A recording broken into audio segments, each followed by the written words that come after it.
live. New Center Channel. Oh. And we alive. Welcome everyone to the 40 Yep. 40th edition of my life. Yep. of the Home Theater Hub. Yeah, 40 weeks with these guys. It's been fantastic so far. So as you can see, we have our special guest returning, Mr. Scott Newby. Bass brings us together from Living It with Scott and Kat. What's going on, Scott? Hey man, it's cool to hang out with you boys again. I got to admit, it's a lot more fun in person when we're hanging out at the audio show and the bars and stuff. But I guess this just has to do, right? Yeah, man. I definitely need to make my way up to your neck of the woods to check out the Bass Brings Us Together event. I've been wanting to go, so I know that you announced some an event upcoming, but not sure. Not sure what your plans are through the rest of the year, but I definitely want to try to make it up there. I know Paul has made it to your theater, and your 150. What are we up to? 158, 156 dBs now. Yeah, 156. When Paul was here, we were doing demos like in the high 140s. But yeah, we tap out right about 156 right now. Is the absolute max. Man, that's just incredible. That's just crazy. That is wild. That is for sure. That is wild. That's rearranging your guts right there is what that's doing. Yeah, we wanted to build something that would literally scare you, and I think we're about there. There's a lot of stuff going on in this room right now. Actually, you see, I got a special guest with me, as I'm a special guest on your show. But I hang out with this JTR 210 all the time. I drag it all over to work with me through the house and bed. But I saw that you just made an upgrade to those JTR 210s. How are you liking them? I know you got it set up as a 2-channel right now. I mean, just the left and right for that, correct? So I bought 3 of them. I mean, the whole room's still Dolby Atmos set up. I'm just with the other JTR speakers that I had, the 228s. I just had left and right. This is the center. I ordered a screen, acoustic screen from Seymour a couple of weeks ago. Once that gets in, then this will go behind the screen. And then I'm in the process of just ordered 2 more of these for side surrounds.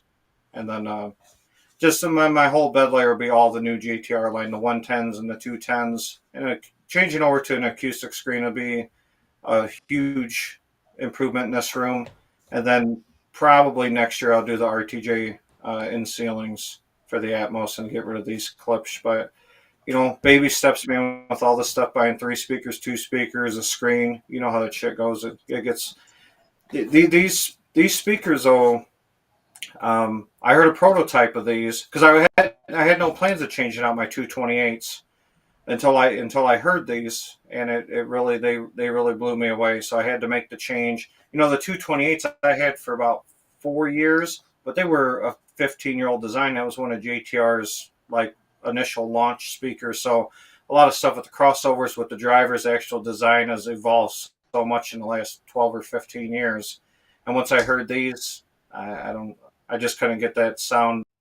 So and look, yeah, man. Look who the bass brought. Man, he felt it all the way over in California. That's right. That's right. What is that? What's going on, everybody? On the base Richter scale or whatever it's called. It's just another earthquake day. No problems here. I know, right? Go ahead, Scott. Oh no, let's welcome the other guest here. What's going on, Brett? Oh, not too much, you guys. Happy to be able to be on here. Good to see everybody. Getting a little pre-Cedia introduction here. So like I said, having a good time. I just actually had Joe Klesnick just left my house. He was over here dropping off about, I don't know, 600 movies that I had that I let him borrow. Not that he was getting any free discs to download onto his Kaleidoscape, but you know, like I said, you know, I had so many of them through the years that we've all collected, right? And then as you go in, I have my Kaleidoscape. So then it's, you know, I did the disc to digital on, you know, I haven't bought all of them maybe, but like, you know, a good portion of them. And so, you know, now the discs kind of sit archived in a box just in case. And, you know, That's what I Joe have. lives about 20 minutes away from me. So, you know, we were chatting the other day and we said, okay, you know, take a look through, see if there's anything you like. And we'll, you know, kind of play around from there. Heck yeah, heck yeah. So if those of you that don't know, Brett is from Factnatics. It's a YouTube channel that he just started up, and then also he owns a business, Market Makers, right? Right, Brett. Tell us a little Yep. bit about that. Yeah, sure. So, you know, I've been in the industry about 25 years. If anybody has been on the West Coast, you know, I got my start working at Good Guys stores. So, you know, kind of a regional guy like a Tweeter, you know, any of those kind of guys that you see.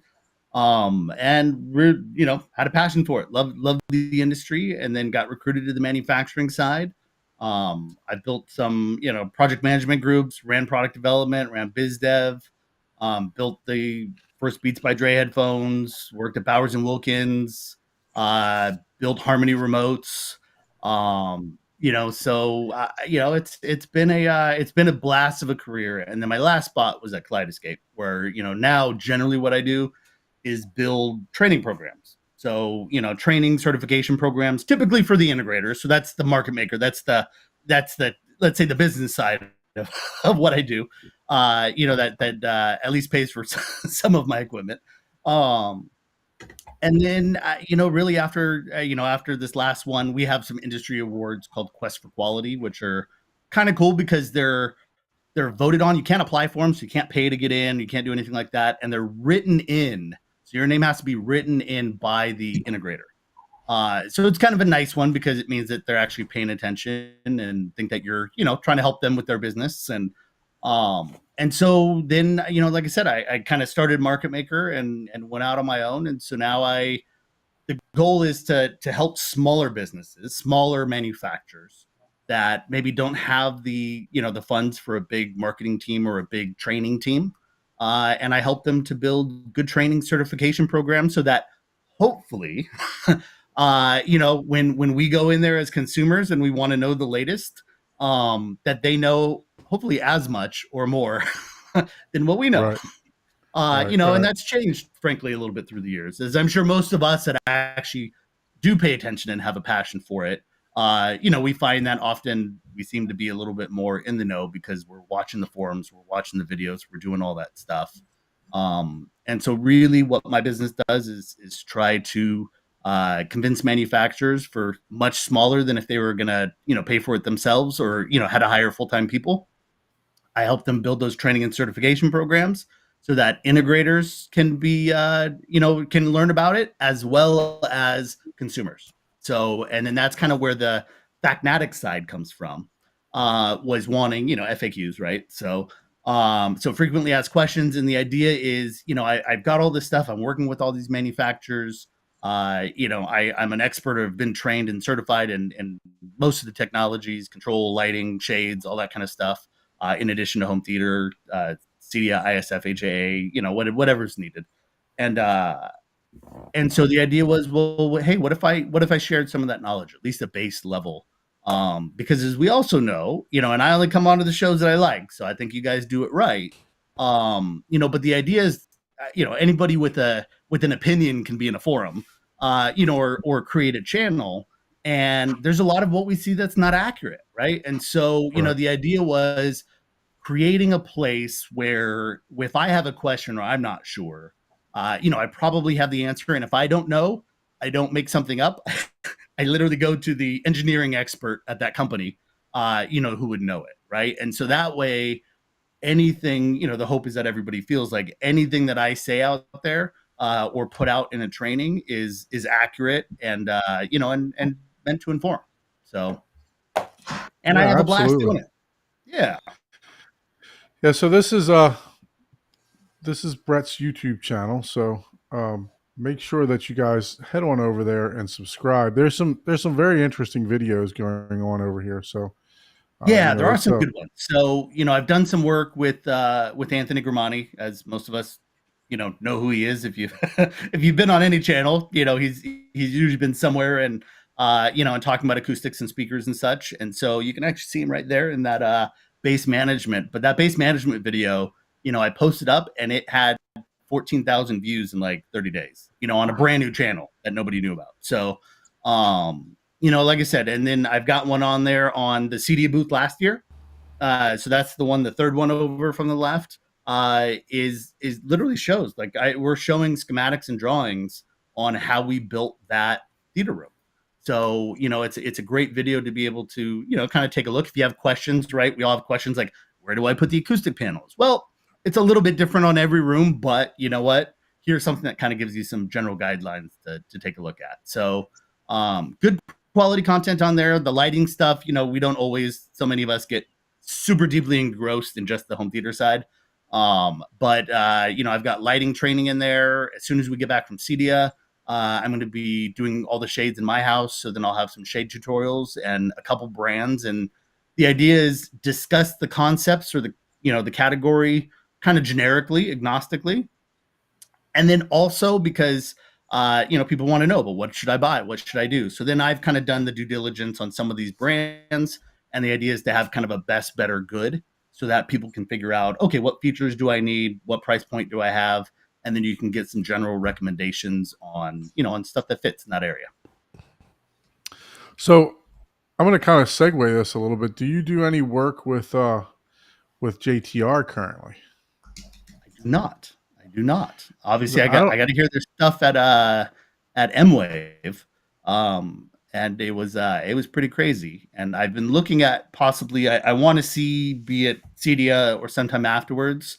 I'd love to be able to check out some of their subs. And as I build my home theater here, then I'm looking for some stuff. And I don't want to just have the most expensive stuff, or like I think JL is a great brand, and I grew up on JL subs in the car, and and creating building custom boxes and all that kind of stuff, which I know Scott likes because you're kicking off your inaugural Our first car show, right? Yeah, so I've been watching that. So but no, I like I said, I love the brand. I know it's a forum favorite. Obviously, are they just direct, or do they sell through dealers a little bit too? Well, no, JTR is internet direct, and then the RTJ is their dealer line. Slightly different products, but that's their dealer line. Yeah. Gotcha. Yeah. So I don't know if you saw there, but Scott was massaging the the new 210 over there. Well, I seen Tony put "Who's the Sexy Babe." I mean, last night I had a cat next to me. Tonight I got this. There you go. I'll rub on anything that's sitting next to me. So watch that when you come on over. There you go. Still has her clothes on, so that's good. Yeah. Well, that's on OnlyFans, Ike. You're subscribed to it. You'll see it. Don't touch the ports when you come over, Mike. Did the JTR speaker make 55 million like Catch Me Outside did? Hey, let's give a quick shout out to the chat. Thanks for joining us tonight. I see we got Jeff, C Big, Slyphonics Audio. Who else we got? We got Reach. We got SOWK. Yeah, that's Tony.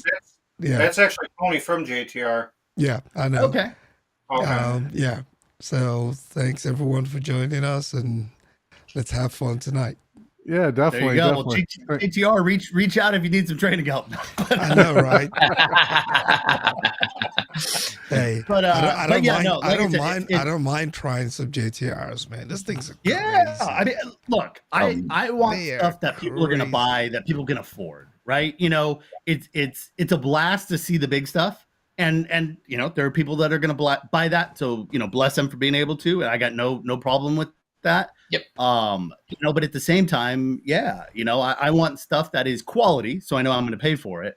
But maybe isn't just the highest, especially if, like in my theater, they're going to be hidden behind cloth walls. So I don't really, You know, so paying for, you know, like when I was at Bowers and Wilkins and running product for them, like, you know, you take a pair of 800s and they're amazing, but you know, people get confused and think, well, that's 30,000 for a speaker. Well, no, it's $30,000 for 40 layers of wood that are, you know, turned on 90-degree angles and compressed together and then, you know, and then bent around. And that takes a lot of money. And then used to be hand sanded. Now there's a layer of hand sanding. And then they have a machine because it's even more precise. And, you know, those are the things that you pay for. And it's done in England. You know, so, you know, those things are great. And it becomes jewelry like anything else, right? You know, but yeah, that doesn't change the driver and the sound and the speaker and, you know, and the crossovers and everything else in there. You can obviously get that same quality in a much lower cost item. You know, and especially if if it's being put into a more general box. So, Yep. So Scott, let's talk about the speaker you got there. You said you purchased 3 of them, right? So, and then you're just waiting for an acoustic transparent. Yeah, so I'm screen. using the first 2 I received all 3 at the same time. I'm using 2 currently still with the smaller JTR center channel. Once Seymour gets my screen shipped out, then this will be the 3rd one. And I'll have another pair coming for the side surrounds. So then that'll change the base layer over because I used to have 5 of the 228s, which was very close to this. But for the 2025 version, which this is the first pair, and I know there's a couple pairs out in the wild now because he just released these, but all new drivers, all new crossovers, all new compression driver. And, you know, if you've ever seen like the crossover, everything Jeff builds everything by hand. I've been through his shop multiple times, and you're holding his crossovers with both hands. You know, it isn't just with one hand. And basically, it wasn't that the other speakers weren't loud enough. I mean, because they were 1,200 watt RMS, and I'm in a 14 by 16 foot room, and now these stepped up to even 2,000 watt RMS. But when you play them extremely loud, you know how a lot of our demos end up going is they're very, very smooth on the top end. And, you know, a pair of these, and it's unbelievable, keep up with 1818s when we're doing 155 dB demos. Wow. That's crazy. Quickly, what screen did you order from Seymour? I ordered a precision acoustic screen, and it will be, you know, if you're familiar with my room, because a couple of the tours I did. So right now I currently have a 130-inch screen. It's going to come 16 inches more into the room, and we're dropping down from a 130 to a 120. So I'll still. So is it going to be retractable or is it going to be a permanent? No, it'll be permanent. Well, I'll make it. I'm probably going to end up putting like shocks and stuff on it so I can lift it up to the ceiling so I can, you know. So you're kind of like you're building a baffle wall.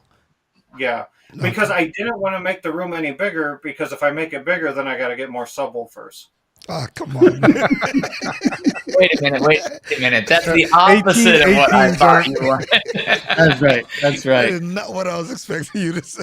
Yeah, I know. I was like, wait, what? Well, GTR is going to help you open up the walls a little bit more. Right? Yeah. I mean, what's Jeff, more stuff? just go ahead and ship the subwoofers. Just send 2 more. Well, you know, we were contemplating moving up to 2018s, but the problem is during the heaviest of demos, we do blow the 200 amp breaker for the house. Wow. So there's an easy fix for that. They make 400 amp breakers. Tony's saying make the room bigger. That way he's got a few sales in his back those are problems. pocket. Those are I'm not seeing. I'm not seeing the negatives here. Yeah. Well, I was just going to shove 2 butter knives in there. At this point, just plug the theater room directly to the grid. Just plug it. Melt. Just call your city and just plug that That's room right. directly to the grid. And they're That's going right. to And your charge you. neighbors But probably aren't using all their power. Come on now. Yeah, exactly. What do you mean? neighbors got candles, man. He's got it buried from under there from his neighbor's house to his house, so you don't have to pay that electricity bill. That's right. That's right. You know, if the growers could do it before, you could do it too. I know, right? You know what blew me away, especially at the cost, you know, because I have the RTJs upstairs, and those are some of the best speakers I've ever heard. That's why we ended up buying them. is, for these being $2,000 a piece, and if you buy 3, you get a discount. But I host almost every month. There's people coming over every month, and we were listening to like a lot of acoustic Norah Jones and Nils Lofgren and that, of just 2-channel, no subs or nothing. And I don't know. These are going to be hard to beat in that $2,000 range. They're not only will they play as loud as you could ever stand, and they stay crystal clear, but they really provide a great sound stage of any. We listen to a lot of EDM, a lot, like we were listening to Ozzy and Metallica, like I said, Norah Jones, Nils Lofgren. We were listening to some Skrillex, and no matter, everybody was very, very impressed with them, and so am I. I mean, that's why I ended up going to get 5 of them. So Do you listen to some Avenged Sevenfold? It would sound great on that speakers, man. Oh yeah. We and Kat, we listen to any and everything. So, see, and I'll touch on this subject because I can only hang out with you guys for about another 15 minutes. Is I got a lot of questions of, well, if you dropped all that money, how come you just didn't spend more and go with their 3-way models? Now, obviously, and to my ears too, the 3-way model is a better speaker, but we have the RTJs upstairs, and that's where we do all our critical, all our live music, all our acoustic. That's where we listen to all that stuff, is on the 2-channel setup upstairs. But in the theater, where we're mainly watching movies or watching a Blu-ray concert or something, and there's 11 speakers going and 18-inch subs, and it's cranked up, I don't think I could appreciate the difference between a 2-way and a 3-way speaker with all the Atmos and all the effects going on. I mean, they sound really, really good on music. They sound awesome on the movies. If I only had one room to do both in, then I would have went with the 3-way models. But I mean, I saved $5,000 over the 3-way models that I could put towards a new projector, or put towards a vacation, put towards Cat's Jeep. We've been building up the system in our Jeep. I don't think that I could have appreciated going with the 3-way model after hearing these 2-way models.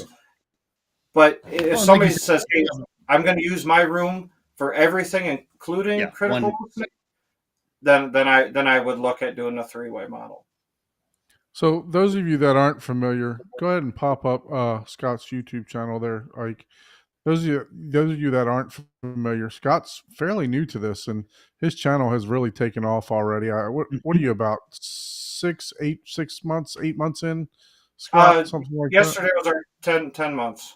10 months, Dude, yeah. So 512 videos, man, in 10 months. Yeah, but most of the naughty videos you need a secret password for. Yeah, man. Yeah, so if those of you that haven't gone over to his channel, make sure you go over there. He's not only is he doing audio, but he's doing life too, right? That's why it's Living It with Scott and Kat. Yeah, he's talking. We're fortunate to, we go out to Vegas, we go to Mexico. Because I don't have much free time as it is. If we were, Youth Man, which everybody's familiar with, Youth Man, he talked me into pretty much, he came to a couple of our events. He goes, man, you have to start a channel. The community needs to experience this with you. I said, well, I don't have much free time. I already got a lot of time away from Kat. So if we're going to do something, let's do it together.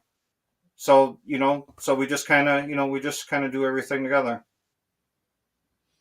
Yeah. I mean, yeah, it's definitely a great idea to involve your wife. And, my wife could care less about this stuff. So that's the reason why she's not involved. I just like your internet wife. So, I mean, you're spending time with them. There you go. That's true. That is true. Yeah, I jumped on last night, got in the comments a little bit, which prompted Scott to remember us. So no, I'm just no. I actually texted him the other day. I felt bad too because but Friday afternoon, my wife calls me and she's like, I think I messed up. I'm like, what do you mean you messed up? She said, well, I cleaned the refrigerator out and the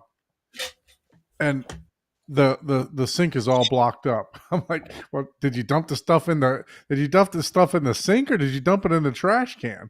And come to find out, she garbage disposal pretty much everything that was in the refrigerator. So I never called you back. No, $500 later, I had to have a professional come snake out the. I don't think there's anything that you could have done. I had a snake and everything like that. I couldn't get it to work with my drill. I could have been there for emotional support or something, man. What kind of fucking Yeah, helped Like, maybe man, you you're could doing have. good, helped John. with his Maybe I could have cussed drywall. at you instead of my wife. With his drywall, you could have There you helped him go. with the drywall or something. I could have drank a beer and run my garbage disposal in unison with you. Yeah, this is Yeah. what it's supposed to sound like, Don. You hear that? That's right. It's Does it working sound like good this over yet? here. No, Yeah. no, you're still screwed. Yeah. So, but yeah, you know, you live and you learn. So whatever. She knows not to do it anymore. Yeah, it happens. Yeah, that's just for leftover stuff. That's Yeah. that's not an actual trash Yeah. can. So needless to say, the pipe got a little clogged up. You know, and like I said, I had one of those drill snakes that went like 25 feet. Wouldn't touch it, dude. Didn't even come close. The guy had to come with the Suction, professional whatever. Yeah. professional snake. I think he hooked it up like 40 feet for that thing to finally unclog. So, Wow. but yeah, It probably needed cleaning, so we'll just chuck yeah. it to I that. mean, that's what he said. You need to do this for regular maintenance anyway, every now and then. So, I don't know. But yeah. So that's I felt bad because I'm like, hey, dude, I got a plumbing question. He's like, I'm with a city inspector. I gotta call you back. And I forgot all about and Kat teases me all the time because I usually get between 100 and 200 calls every day. And she won't even ride with me sometimes during the day, or like we won't even try to go to lunch because I'm just on my phone the whole time. But then now I feel like shit. Thanks. No, man. Because I forgot all about Look, there's not shit you could have done, to be honest There with you you. go. know? There you go. You, I you can mean, feel better. Just write him a check for that for that bill. It's all good, Scott. Your schedule is clogged up, so we know. Let me split that bill with you, Don. I feel real bad. There's nothing that you would have been able to do. Just give me a nice home theater tour when I come out there. That's all I ask. So, There we go. No doubt. Yeah. No doubt. yeah. Yeah, that'll be So that'll no, be a but good time. If you ever head that way, man, you'll have to hit me up. I'll have to come up and join you too. yeah, no, I definitely want to get out there. I think you're all booked up for this upcoming one, and I don't think I have time right now. But as the months, you know, as a couple months go by, just let me know, and I definitely want to come up there and check out your event. So I mean, honestly, Don, if you got a date or something in mind in the future, shoot it to me. Because any time I post anything publicly, it usually it just fills up, you know, within just like a half hour, an hour or something. So if you're like, hey, January 15th, do you think it'd be cool if I come by? Then I'll talk to a couple guys. So there's like 8 or 10 people here, and then we can make a day out of it. Yeah, Heck it's yeah. always packed. I literally, the only reason I was able to make it is because one of my buddies booked his slot, and it was going to be him and his wife. And then she backed out, and then I just contacted Scott and said, hey, since she's backing out, I'm assuming I There can. you go. Yeah, I just Yeah, had to you go buy more beer. But other than that, we were fine. Once I That's knew, right. once I knew call, we went and grabbed some more beer, and we were good. Yeah, like, whoa. It's like, oh, hold on. We didn't prep for this. There we Yeah, go. Paul- There we go. Paul, we were The wife talking backed about out. She your didn't want to sign the release, elaborate. evidently. Paul, we were talking about your elaborate pub crawl that you put together for M-Wave. This with schedule time and everything else like that. Yeah. We were talking about that yesterday on Scott. There was an electronics show going on during the weekend. Nope. Nope, there was a pub show. Yep. Well, yeah, pub show. Paul, when you came up here, I mean, we had a solid 70 people here. I mean, we had a lot of people in the house, man. For those big events, we've been pushing at 50, 60, 70. I think for the next big one, we'll knock it back down to 60 because at some points it was pretty much just shoulder to shoulder all through the house. And that just isn't really, first of all, it sucks for anybody getting a demo, you know. So I think we feel bad when people are like, hey, can we come join you guys? And to just who are we to tell somebody, no, you can't come join the community. So that's why Kat's like, just let a few more come. And we bumped it up to 70. I was like, it felt like a few too many. Yeah, and I see what you mean, but it is nice to have that a lot of people, just because you can always find someone else with similar mindsets. The more people you have, but yeah, I hear you. Yeah, it comes to a point to where now I'm just like, oh man, it's like, man, I can't get to the beer cooler. That's not cool. Yeah. It's like, hey, hand me one over there. Somebody's sitting on it. There's no more chairs, Paul. That's the problem. Yeah, exactly. Yeah, there is a certain point where it's like, now we're affecting stuff. Dag on it, all the Purple Haze beer is gone. Yeah. There you go. But no, I mean, we had the same issue, you know, last year in Sound Room 10, right? So we had 2 rows of 4, so 8 seats. And then because we knew so many people were going to be going through, I mean, we had more than 850 people come through, and you know, in the 3 days at CDA last year, we ended up putting director chairs in the back. But the problem is, if that room isn't long enough for it, those director chairs were up against the back wall. So you know, you were pretty much, if you weren't lucky enough to get into that main listening position, you were now up against the wall, right next to a subwoofer, which is cool, but doesn't work. Right now, you can't hear anything, or you're all the way on the left side, or you got a rear surround, you know, a foot from your head. So it's tough. You know, you want as many people as possible, but at the same time, you want them to have a good experience. You don't want them coming out going, Yep. well, yeah, I mean, it was kind of cool, but you know, Yeah. so we want fixed that. Doesn't matter how awesome a speaker is, if you're sitting a foot away from it, Yeah. You know, or that's It's the only like, one you can oh. hear, right? You know, it's oh, there were 11 other speakers. Yeah, I didn't hear them. Yeah, exactly. There's a You know, physics but thing. yeah, I heard the hell out of this one, and it sounded really good. But yeah, no, we even so Sound Room 4 for this year. So it's got a few different people in there, but it's so Seymour Screens. It's always their booth, like they're kind of the, you know, the head sponsor in that. It's got Storm Audio again. This year it's got a Shendo. So again, a ton of speakers and some new speakers in there.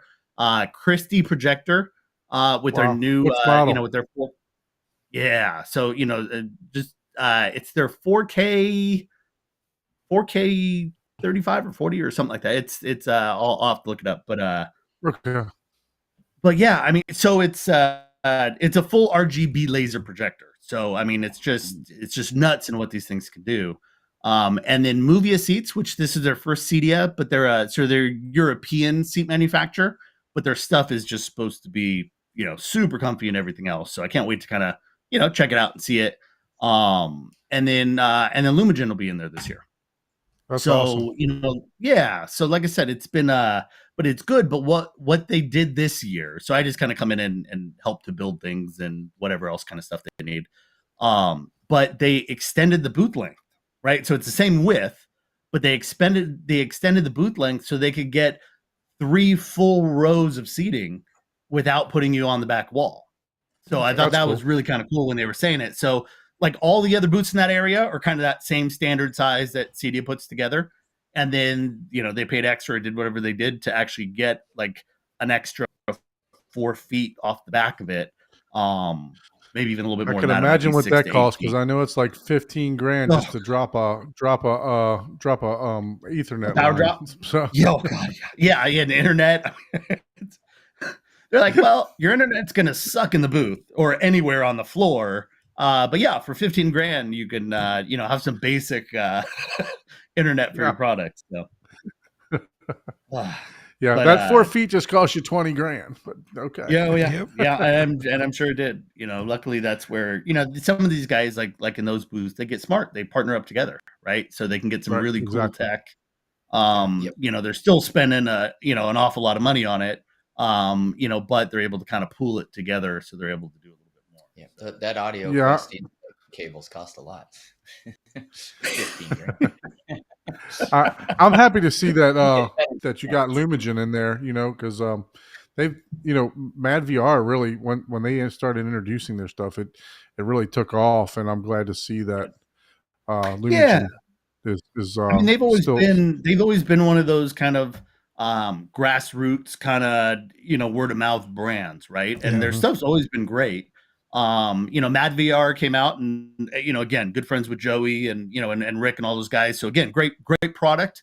You know, but it was always, you know, twice as much, you know, and so, you know, obviously last year they were everywhere. I say they pulled a Kaleidoscape, right? Because that's what Kaleidoscape.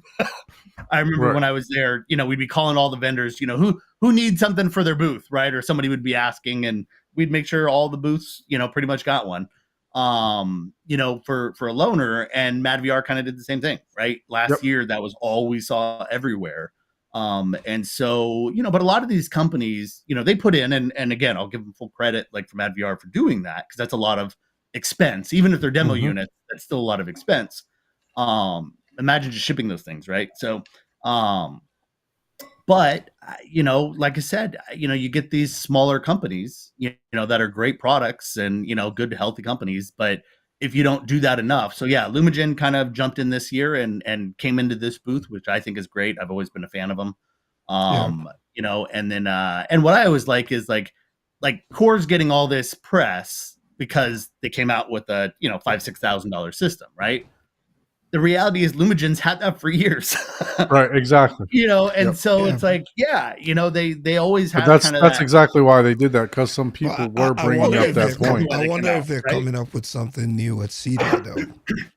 So Lumagen, I haven't even been fully told on it, but I've heard a few things as I've been in some of the meetings. So Lumagen's supposed to have, I think, 1 or 2 new announcements coming out. Okay, I'll make that's sure you good. guys get any of that so that you guys can talk about it to anybody that you want to once it comes out.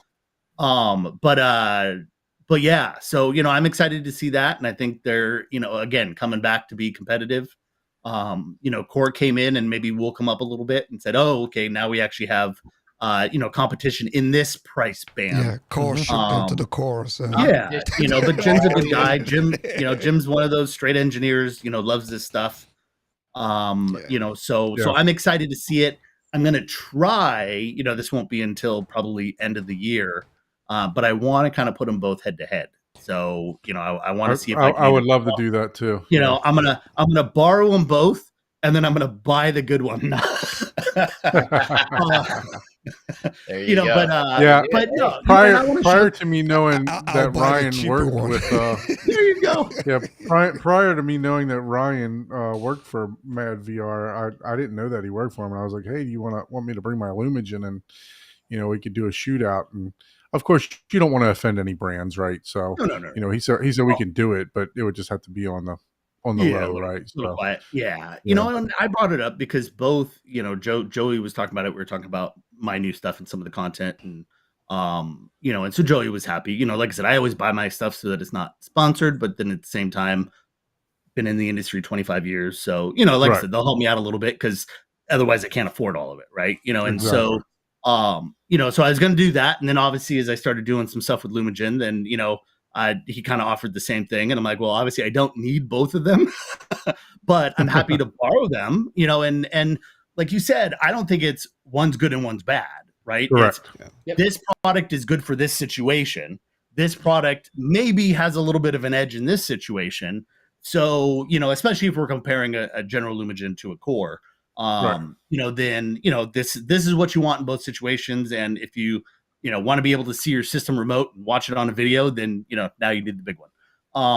So yeah, like I said, I think it's, it's being objective, not just looking at it from a marketing perspective, but, putting them head to head, seeing what's actually the difference, but then being able to, objectively state, oh, okay, well, this was better on this one. This one is better on this one.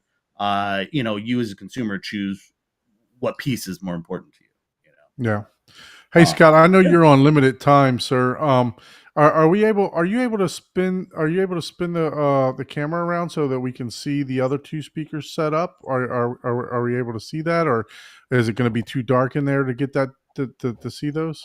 I might be able to. Give me 1 second. I thought you were going to ask me to do a spin around. I'm like, I'm not dressed. Make sure you got your pants on or something. Yeah, as he stands up there, right? I know, man. I don't want to have to block my camera. Yeah. All right. I know how you block your camera. You're like, oh, I can't see nothing. That's right. Let me say, I walked right into that one. So we got to get, Jeff and Tony on here from JTR. We get them to talk about their speakers. Especially the new ones, right? Jeff, we need you Yeah. to come on and Yeah, see, so we can it's talk kinda- through the new design. it's dark in here, but you can still see the old. Yep. I mean, the 228 center down there. So the 210s. I mean, anybody that's seen a video of my room, they're sitting on the Cab 6000s that are laying on their side just to fit underneath the screen. So on the back here, well, you don't realize how dark it is in these rooms. You try to put a camera on something. I kind of put you on the spot too. I'm Paint sorry. Cave. to the 10s, and then on the back we still. Yeah, I mounted a term lab meter for good in the back of the room now because so many people come. Hey, what did we just experience? What did we hear? So that's what you see sitting back there, and then. So basically. Oh no, I feel like I'm giving myself a tan. So basically, when the rooms, I mean, this should all be wrapped up here in like the next, I don't know, month or two. So basically, what it'll be is there'll be 5 210s, and then the 110s that I already have in this rear, and then we'll do the RTJ 110s in the ceiling. So there should be 18 18s and then 16 10s in this room. So should have a lot of good mid bass, a lot of low end. I measure flight in this room to 7 hertz at about 140 dB. We max out at about 21 hertz at 156. So we purposely built the room to be overkill like that. So I mean, anybody that talks to me about the room, like, hey, you'd be good with 2 subs in this room, way over reference, go down to 8-9 hertz. That's fine. Just the room was purposely built just to be insane. So just for Atmos playback, music playback, whatever we wanted to do, we wanted to have it to be at a very uncomfortable level that people walked out of the room not feeling well. So the RTJ Atmos, are they on ceiling, or because I know the other ones I know they have the slanted. Well, they're technically in walls, but I'll be using them as in ceilings. Okay, I found them here. Let me pull those up because I've not seen them before. So when you mentioned them, that was a new a product that I was unfamiliar with. If I had the space and the money, I would have done a whole theater in the RTJ series. But I mean, we only did 2 of them, of the big towers in the living room just for 2-channel. But to do I complete, don't think I've seen this in walls. Yeah, I haven't seen them either. That's something.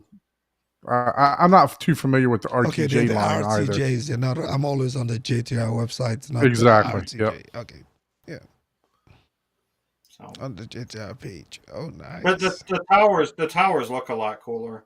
I mean, it's just this will work. And the reason, see, it'd be cheaper for me to do the RTJ, or I'm sorry, the JTR on walls, but because we're fighting for height, the further I can get the speaker away from our head, the better. Sure. So. And those look like you're So going to what's have to brace them in and strap those things down the ceiling, man. Yeah. They're heavy too. So yeah. But so they're going to flush mount to the ceiling, huh? 14 inches they'll be deep. flush mount to the ceiling. Yes. Yeah. Oh, 9 inches, 9.5, a little over, almost 10 inches. Almost 10 inches deep for those. Yeah, and I think they weigh 30 pounds. Oh, wow. Wow. So, and I believe those are 750 or 1,000 RMS. Wow. Yeah. You could use those as your mains. I know, In right? most situations, but That's right. Just sit directly underneath them and Hey, I need to put 3 of them behind my projector screen and be good, man. yeah, I was gonna say this could be your in walls, man, right there. Yeah, that's your LCR right there. Yep. So amazing. yeah, but even to all your viewers or any of you guys, Kat and I are always free, open for hosting. Just hit us up if anybody ever wants to stop by. We got Haterade Cowboy coming in October. That event is already filled up. I'm doing a meet and greet for people that wanted to hang out with him. And the next month we're tied up with the car audio event that we're throwing. And our event in November, I think there might be a spot or 2 open for that. But anybody that's around. I mean, if we're available, we make time. We've hosted to about 500 people so far. So we got a lot of people coming through. And the thing is what we gathered, we've had people from other countries. We just had people come in from India. Is it, we're not sitting in $1 million room. Is people just want to experience a high impact Atmos setup. And, other than having a whole bunch of subwoofers in here, a lot of it's obtainable because you're looking at speakers that cost a couple grand and not $10,000 each or $20,000 each. So for people to come in and experience, well, the RTJ stuff is on the pricier side, but I'm talking about in the JTR setup is you can get some high impact, nice, clear dynamic sound for movie reproduction. And not that any of this is cheap, but it's one of the cheaper options for a high end line. So, I had my whole setup was Eclipse THX Ultra series for years, and I was absolutely in love with that. But I kept blowing tweeters and stuff because pushing them at reference to smaller drivers, they did not like reference, and I got tired of. Like I said last night on the podcast, when I sold them, I had 5 brand new horn tweeters that they went with because when I found out that Eclipse was discontinuing that line, I bought like 8 of them, and but. We've hosted to 500 people, done multiple 150 plus dB demos. I've never had to hit up JTR for one warranty. Yep. Some of the stuff in this room is over 5 years old now too. Beating these subs and these speakers, I've never had a driver replacement, an amp replacement. I mean, so. Yeah, I mean, Paul, when you were here, that was a 10-hour day. This system got ran at between reference and 150 dB for 10 hours. Yep. Yeah, Yep. that's a testament to how those things solidly can handle built it these things all are, man. day. Like, yeah, they're built to last. It's crazy. Yeah. No, that's impressive. That's impressive. Yeah, it's very impressive. I was actually on their JTR website. I want to say yesterday or the day before, because I do see them when you look in the forums and stuff like that, and especially as I was looking at subs. So I was paying more attention to the subs, but looking for that, like you said, I want good quality. I don't want to have to keep replacing them, but I want something that I can show that's maybe a little bit more affordable, right? Versus some of the heavier duty or the higher end because of the finishes. Yeah. And I was going one of the forums and they were just saying, again, it's a great brand. It's just not as shiny as a JL or an REL or any of these guys that are still making good stuff, but you're paying for that extra shine, and often you don't need them, and I definitely don't need them in my place because what I tell everybody, if if you're looking at building a room and blowing 20, 30 grand, then spend $200, $300, fly out to my house for an afternoon. You can experience all this stuff, and you're going to have a good time anyway, and then you can make your own judgment. I mean, obviously, different rooms produce different sounds, but you can get an overall, expectation of what they're capable of. Yeah, I mean, I just, I would like to know what the difference between RTJ and JTR is, because, I mean, obviously I'm sorry? The letters are in a different order. Yeah, definitely. I don't understand. They look the same to me. But are they using better quality parts, better quality crossovers? Well, so in the 410 speaker, and I got another Zoom call I got to take at 9:30. But anyway, in the 410 speaker, having that huge horn, I believe that horn is the 21 by 21. When you're sitting there listening to it, it's like there's a whole concert in front of you. The projected sound is so extreme.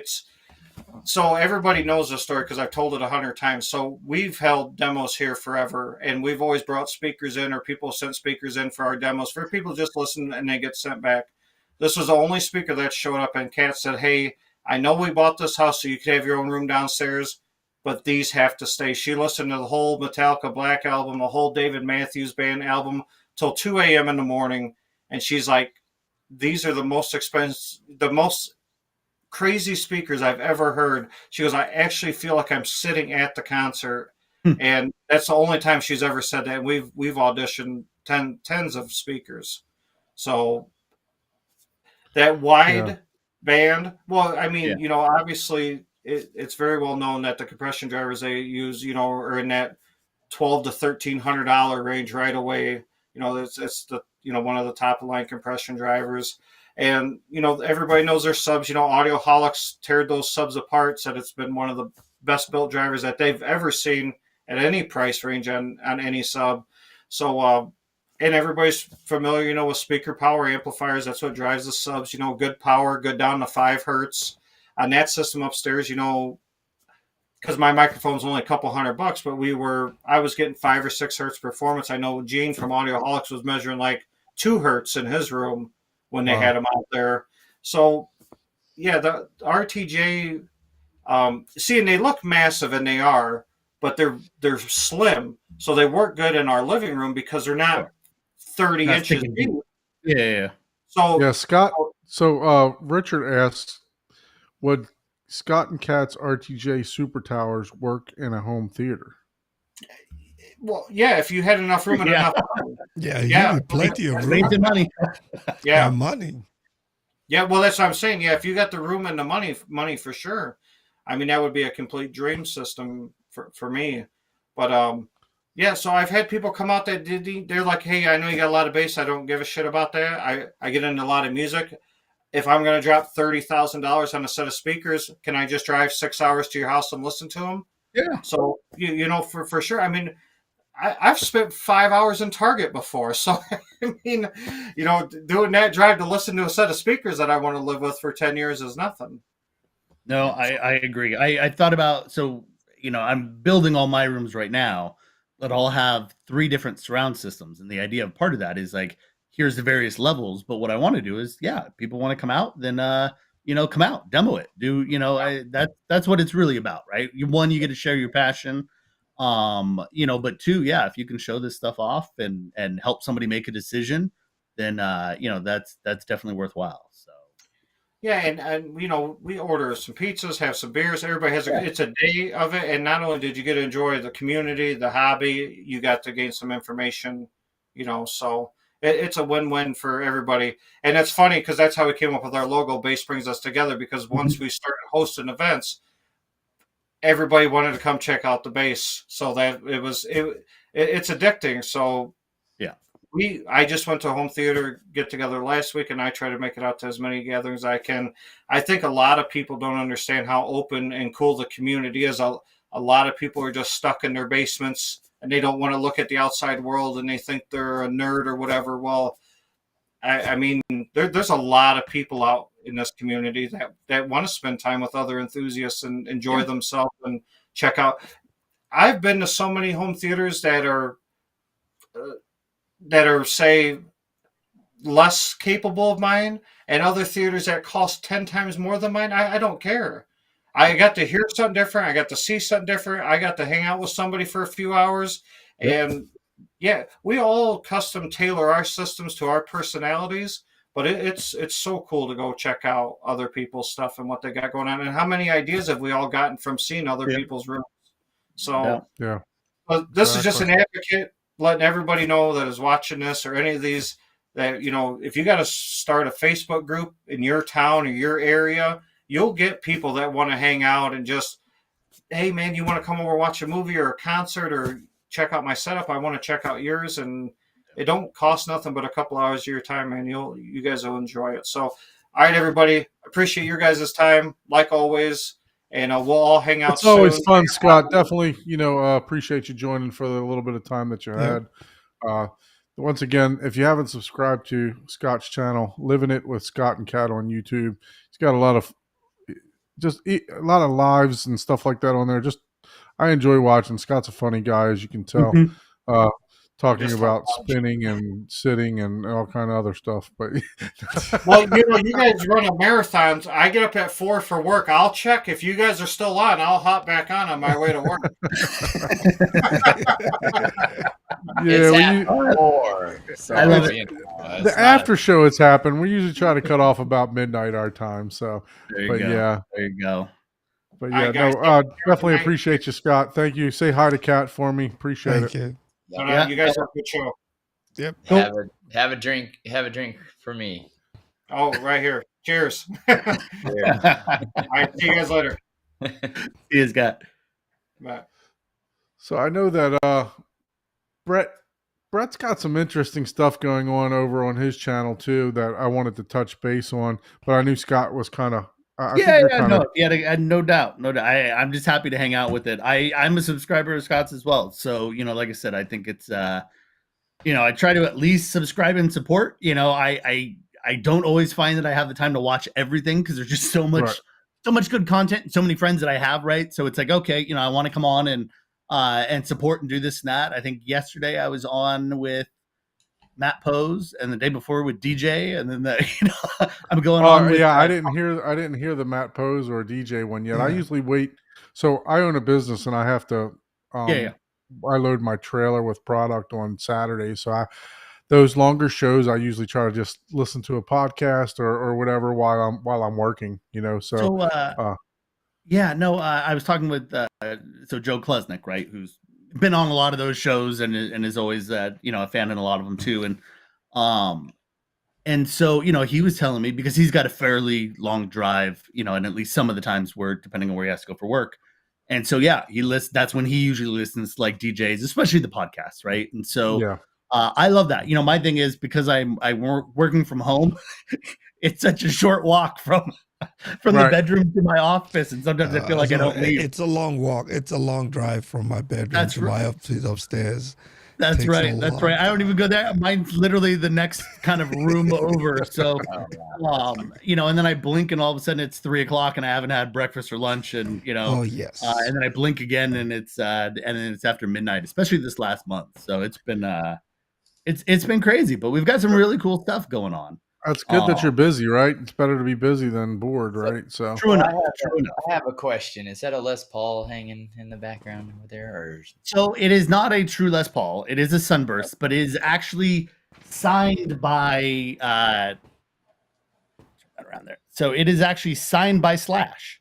So I helped him out with some stuff. This was probably 12 years ago plus now, right? And so I helped him out with some stuff that he needed AV wise, and so he was good enough to actually sign the guitar, and then he signed a picture that's up top, and then I just kind of dropped the Guns N' Roses album behind it. So that's cool. Nice. That's awesome. Yeah, I was wondering. I was like, usually people don't hang their guitars unless it's really.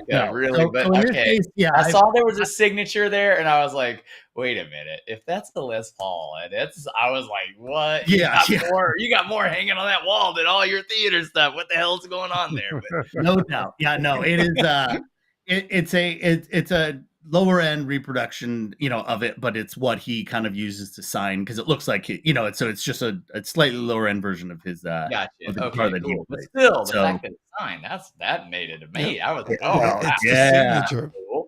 Yeah, so like I said, it'll never be sold, and usually I don't ask. I've been fortunate, like through my years working for various companies, that I've got to meet some really cool people that I enjoy.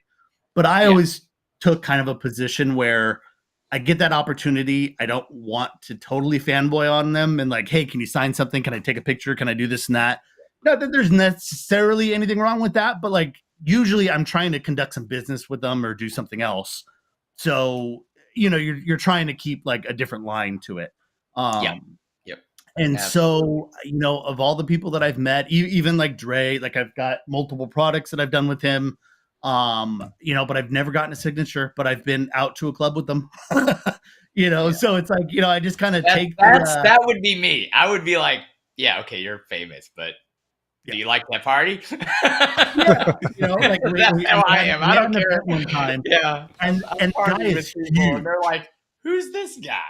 Like, it's like, dude, I'm just trying to have fun. I don't give a shit. Well, it was so cool. So I won't, like I said, I don't talk to many of them, but I'll give you this one. So we're in Vegas, and I think we were there for like an iHeartRadio thing, right? And so there were a couple of us there, and so myself, because I was running product development, and so we ran all the Beats projects, and then I brought 2 of my project managers that were responsible for like project managing each of the, you know, the specific headphones and such.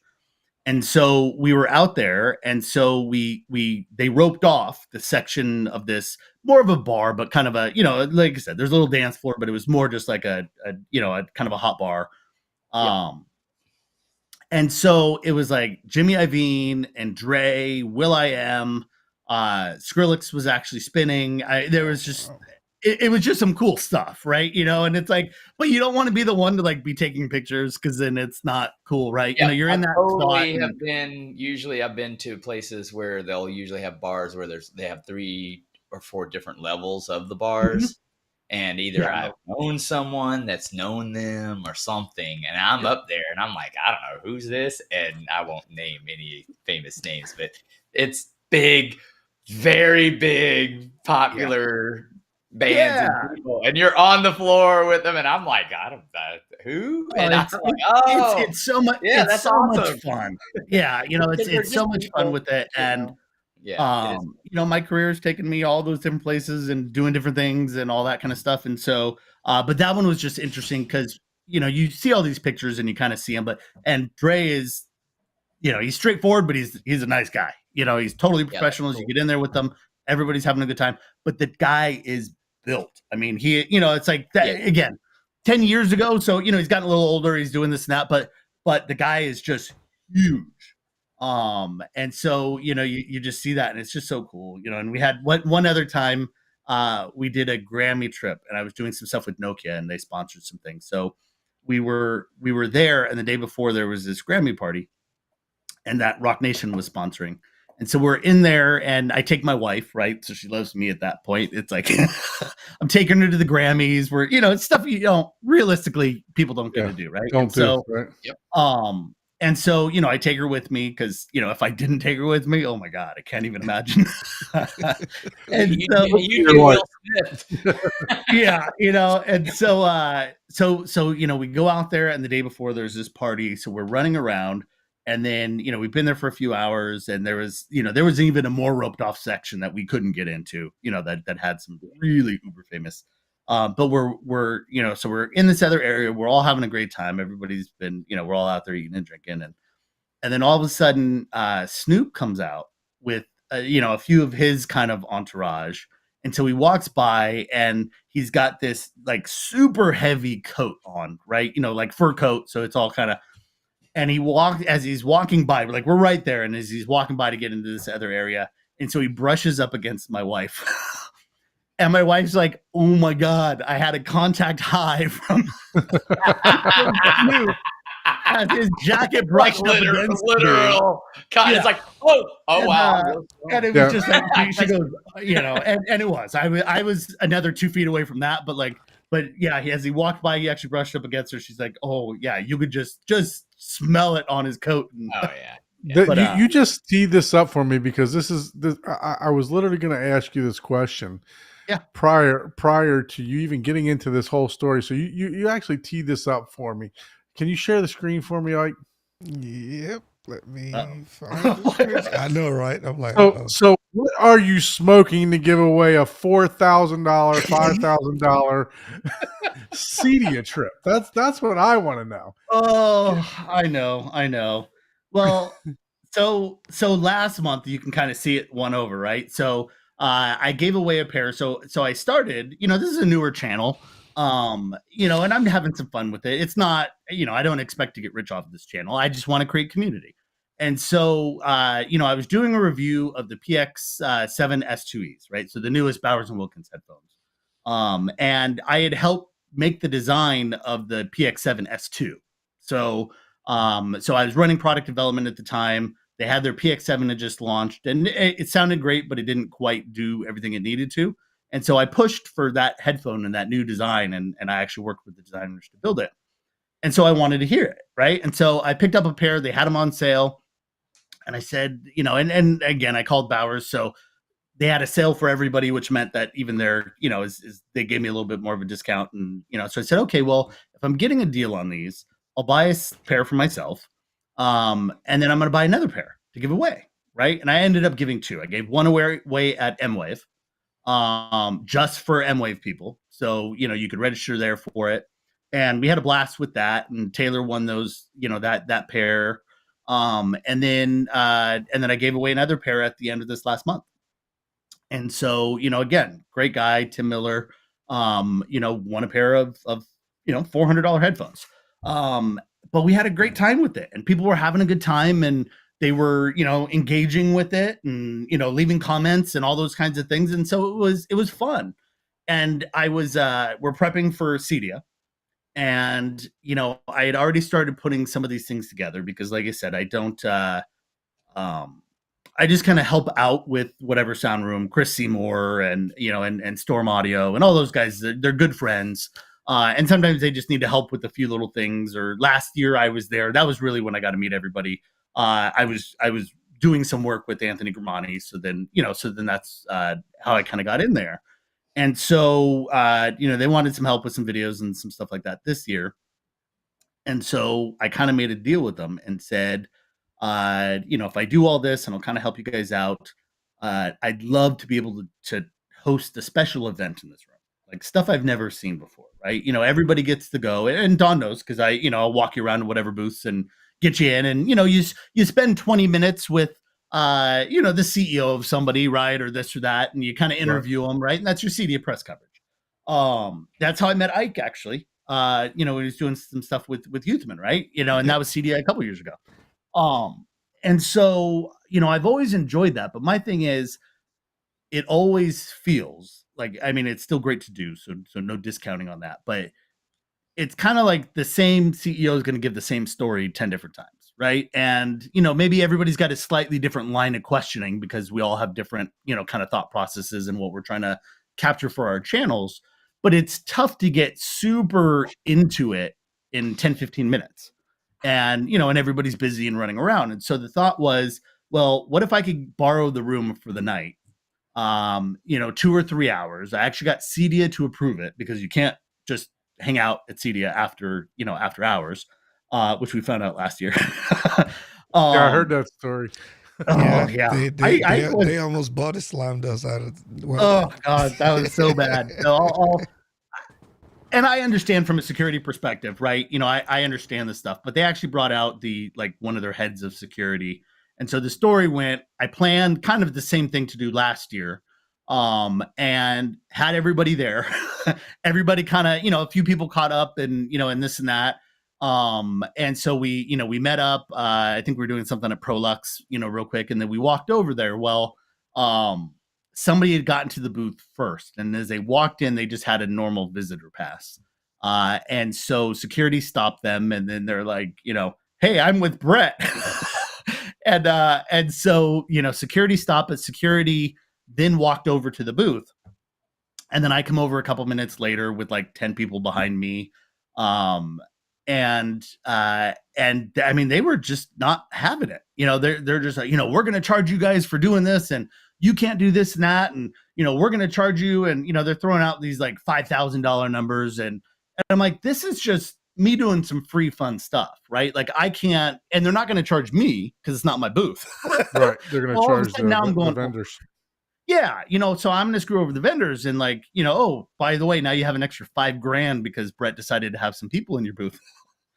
So I said, no, we can't do it. Right. And I ended up buying everybody dinner. Right. So, we all had a great time. And so, it was fun. But then this year I was like, okay, we're going to do this right. If Cedia wants to do that, they will approve these things. And I understand the need of not having people running around the floor, but I'm like, it's 10 members of press, effectively, who's going to do anything?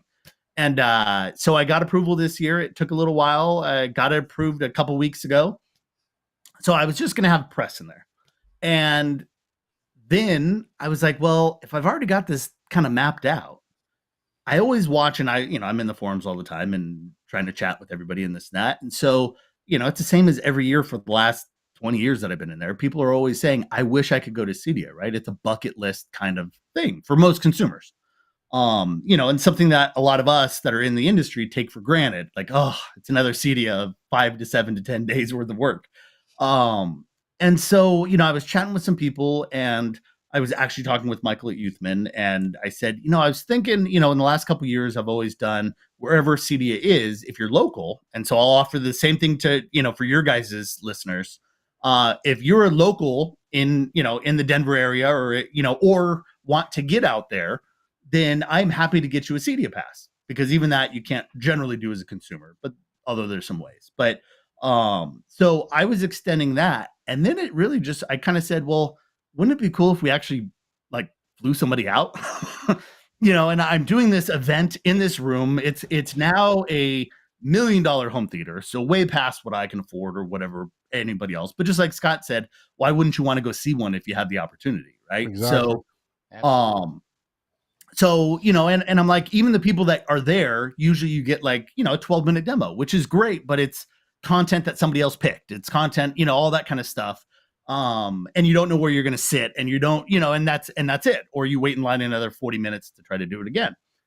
And so I said, well, if I'm already getting the room for the night, and I've already got, some great content creators, and I wish I could have everybody there. And I want to enlarge this next year, which is why this year is so important, so that I can actually maybe even hit multiple. We talked, we're talking about pub crawls at M-Wave.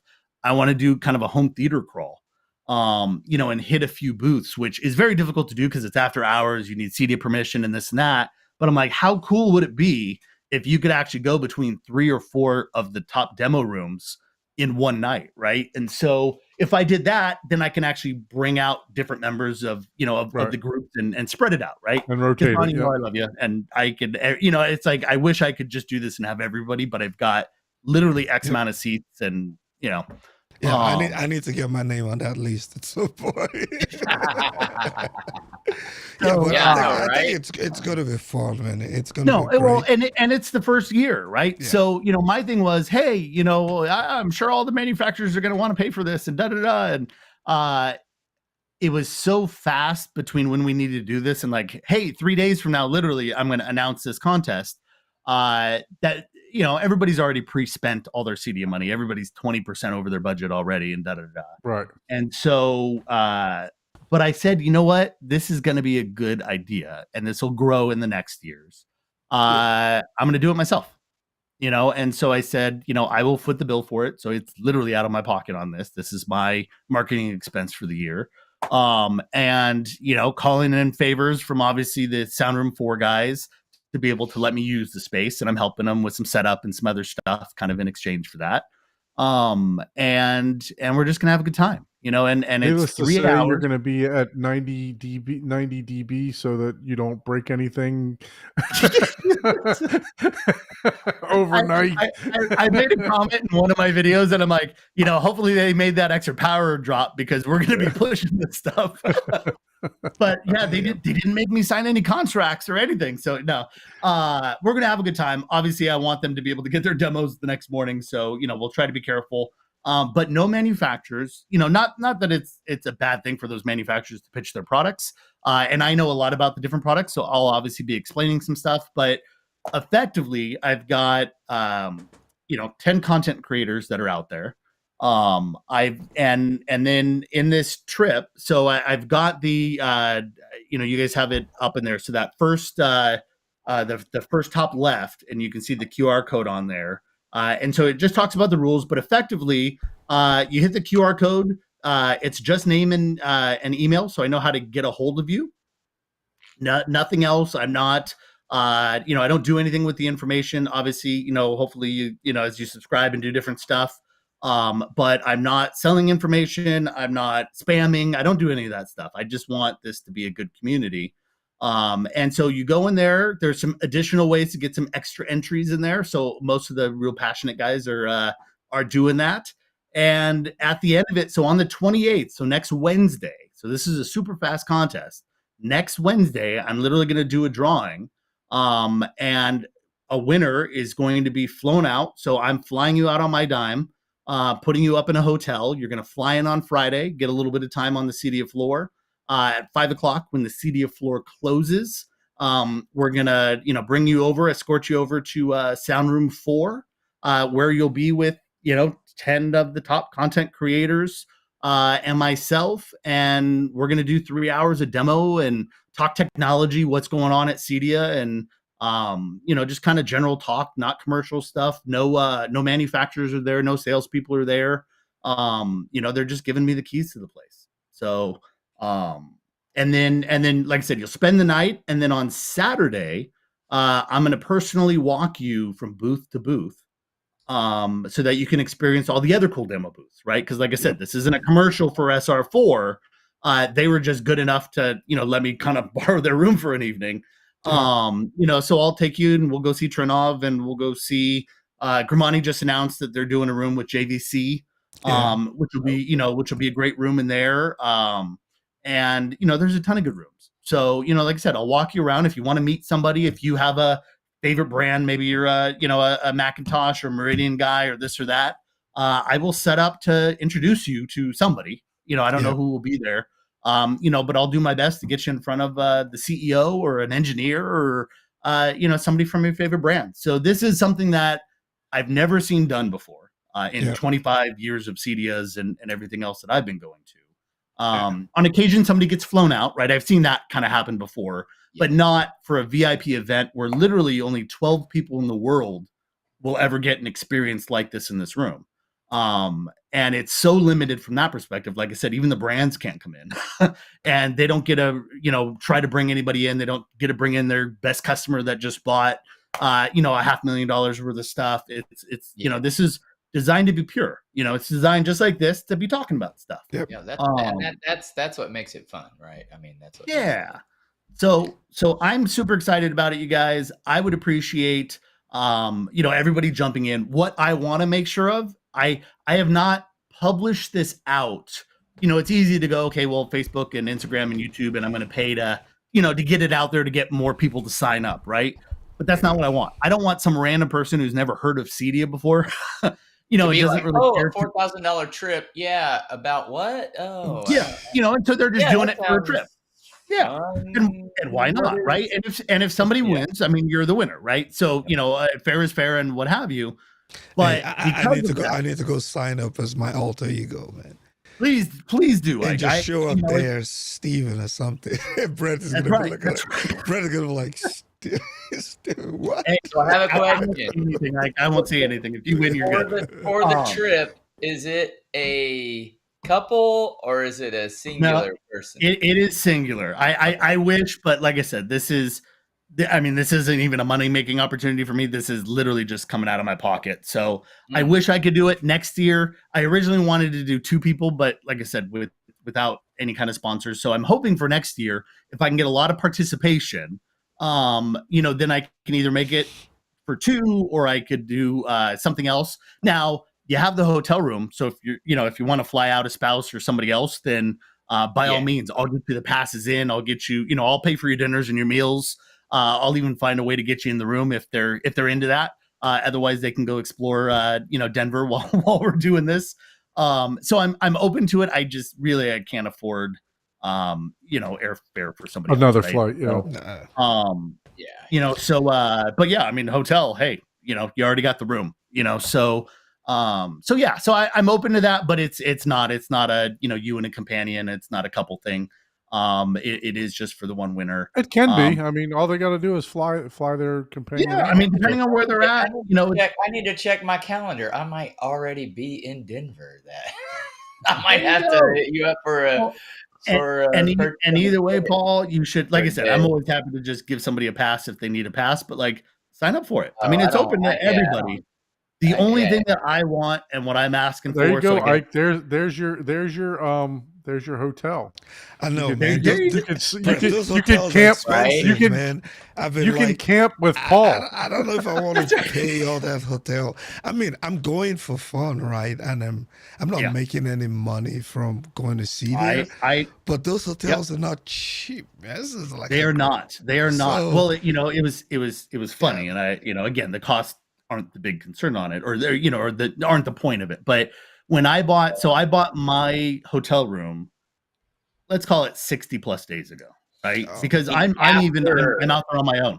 I wasn't working directly for a manufacturer. Most of my CEDIAs I've been, working for somebody. So, so my stuff's covered. So I was coming out on my own. I booked my hotel even before I booked my flight. and I got a hotel that's, you know, like 2 blocks away, like actually pretty close. Yeah. And I think it was only like 140 a night. Like I was amazed, right? Oh, You know, okay. and it was a decent, like a top level 3-star or a, you know, or a mid-level 4 or whatever, you know, whatever the star ratings are on them, right? But I just need a place to crash at the end of the night. Yeah. Exactly. But I want I to need, be I there need much to Ivy anyway. and find the name of the place because I'm like, man, those things are Well, expensive, man. but It's so here's probably the more thing, expensive now, though. So I did that 60 days ago, right? Yeah, But that was that's before I true. was going to do this contest. So I Yeah. booked mine at, let's call it, you know, let's even call it 150 a night, right? Yeah. But I'm there for 5 nights. So it still cost me Oh, $1,000. yeah. to, So, you know, yeah, to you're there stay much longer. Yeah. So instead, so now I'm like, hey, we're gonna do this contest. I can't book airfare because I don't know who won, so I don't know where we're going. So that has to be last minute. But I can book the hotel room because I know somebody's gonna win, and Yeah, I just that's put your true. name on it. Yeah. That's So true. I go that's to good. I'm looking all over the place. I look at the same hotel. It's $320 a night. Oh God. And Yeah. it's like I don't want, you know, this isn't like you know, hey, you won a trip with Oprah Winfrey and you're flying first class. Like I you know, I'll do whatever I can, but like, you know, you're flying coach same as I do when I go out there. Yeah. But I'm putting you in the same hotel that I'm staying at. So, you know, Yeah, I didn't want to yeah. like, here's the cheapest one and hey, you're lucky to come out. And at the same time, you know, I can't afford $500, $600 a night. You know, but I was like, wow, you know, from $150 to, you know, to basically $350. I was looking at them. Yeah, I was just looking at them. I would was totally like, hit you up "Ooh." for tickets, but I'm actually on call that week. I'll be in Colorado the week following, starting. Okay. So I'm like, wait a minute. I'm thinking. I was like, I'm in Colorado in September, but There you go. it's like trying to remember. Oh nope, no, it's not overlapping. So Yeah. I'll miss it again. There's always something going on where I'm like, can't even make it. Yeah, no doubt. So, you know, but like I said, it's a great contest. I really want to see it won It by sounds fun. It sounds by awesome. one of us, right? You know, somebody in one of these forums. You know, so many of the listeners are in multiple forums, you know, in all reality, right? Because we love this stuff where we're watching hours of content. And so this was kind of a way to say thank you and, you know, kind of put something out there that was fun that hopefully can grow in the next couple years. And so, yeah, you know, no cost. There's nothing being sold. There's nothing else. It's literally go in, get as many entries as you can. On the 28th, I'm ending it at midnight Pacific time. I'll do a drawing on the 29th. And then I'm going to sit down with somebody and figure out their flights and where they're coming from And to get tell people how they enter again. Yeah. So, Yeah, so share the that easiest screen way like- is Yeah, I'll Yeah, put a if you link. go to my I'll put a link Fatmatics to the page- channel too. Yeah, I'll put a link I'll- up to the channel. perfect. Yeah, So, so Brett, we've Sign gotten up, you Don, like and show us I think how we it's got done. you like six subscribers so far. So I was Sweet. just Love it. I was just refreshing it, and when I refreshed it the last time, my camera and everything froze. So that's why I dropped off. did I break the internet with Yeah, this thing, Don? Is you're that breaking the internet with this already. So, but yeah, you know, no, I mean, I appreciate it, and obviously, yeah, you know, I'm trying to get subscribers. That's kind of my piece in this, right? But you know, subscribers for us, you know, I'm at 600. And, oh, look at 690. I had a feeling I crossed 700 tonight. So you guys, for only $10 a month, you get, no. get them to 700 guys. You got me an extra And while you're at it- 0.01 cent. That's While right. you're at I it, need get me to 700 too, because I need some subscribers also. That's If you right. haven't- Well, and that's a lot of this stuff. So what I will do again, because Don and everybody were so gracious to have me on and talk about this. Hopefully that benefits, you know, the community as you guys are doing this. You know, good luck to all you guys. And then what I'm gonna do, I've got a few of them that I'm adding. So you know, sign up, do that. There's a few different ways, subscribing to different channels to get additional entries. What I'm going to do is I'm going to make sure that your guys' channel becomes one of those entries. So, you know, like I said, check back in the next couple days and things like that. Because I'll always, my goal is over the next week until it ends on next Wednesday. I'm going to keep adding more and more ways to be able to enter to give you guys more chances. Okay. And so I will add something in for you guys on that as a thank you for having me on here and discussing it with your guys. And yeah, I just want somebody that appreciates Cedia and is going to appreciate this trip, you know, to win this. So it's not being published out. As I looked this afternoon, there were only 130 people registered. Oh wow. So Well, when yeah, you look at this, the video's got like 300. What's it got? Like 334 views. I'm yeah, surprised this 334 thing. now. Look, share this with all the home theater community. Post it in your Yep. Facebook groups. Do everything. Obviously, the people in like Brett said, he wants somebody that knows what CD is. But post it in the Facebook groups. Share it with other Discord servers and stuff like that. That support home theater. So this is what this is all about. It's all about the community. And for some reason, Brett has bumped his head and decided to pay for all this. So Yeah, right. This will be the only year. So make it big, make it count so that next year I can hit up a few people. I spoke in it and it was going after. So I'm not going to say like, hey, they said no. But I even reached out to Daryl over at Cedia and said, hey, this is something that I'd like to do. I think this would be great, right? This is Cedia show. I understand it's not open to the public, but this is the kind of press and engagement that you guys want. And so, we're going to chat about it at Cedia for something we might be able to do next year. But like I said, I would love to make kind of a home theater crawl out of this or do something else. I think there's some really cool stuff to do. I love to support the industry and the community, which everybody knows. And that's why I appreciate everybody's always good to just kind of have me on. And this is my way of giving back more. So definitely check it out, sign up. $6.91. There you go. We're climbing. That's right.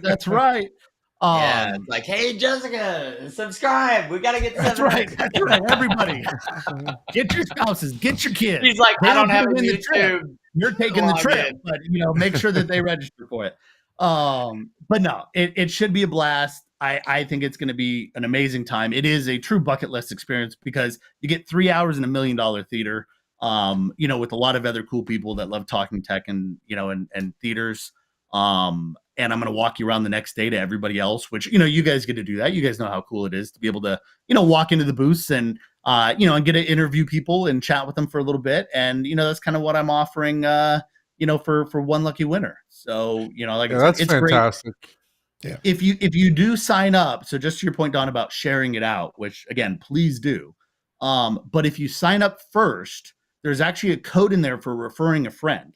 And so if you, whenever you refer a friend, if they actually sign up, which I've seen a whole bunch of them in there where they're doing that, I think you get 3 additional entries. So there's actually some benefit to it, right? Refer you two, you sign up, refer me and I. Can you? There you go. Yeah, you can't keep going back to your own email. I'm hoping everybody does it legitly, right? But and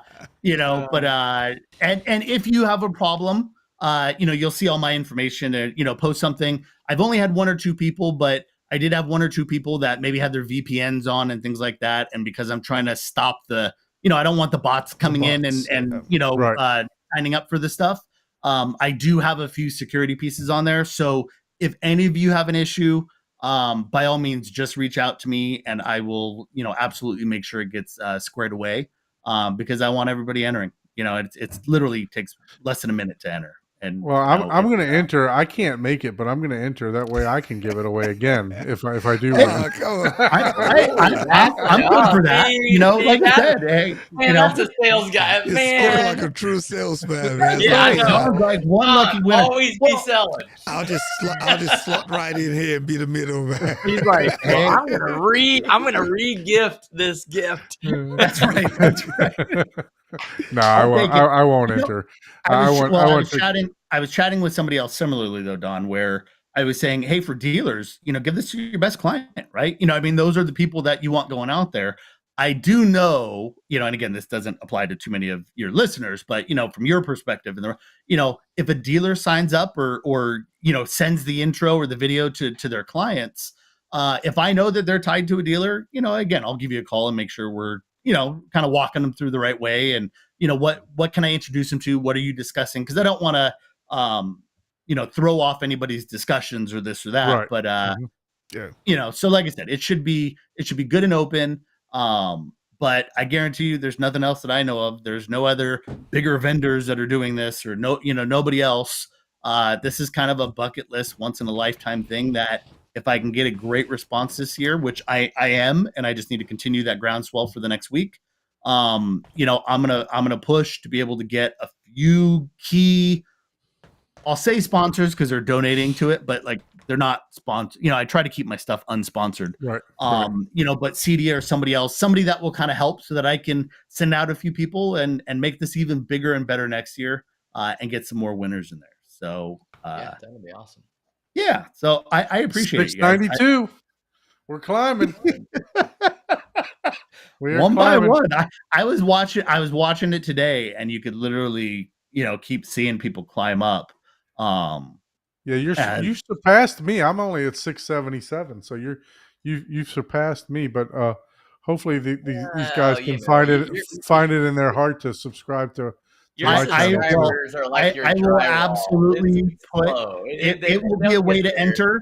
So you will see a spike. I guarantee you will see a spike after this, because all those Awesome. people that have entered, they'll continue to do it for next week and over the weekend to get some additional entries. So Yep. yeah. So that's Definitely. the gist of it.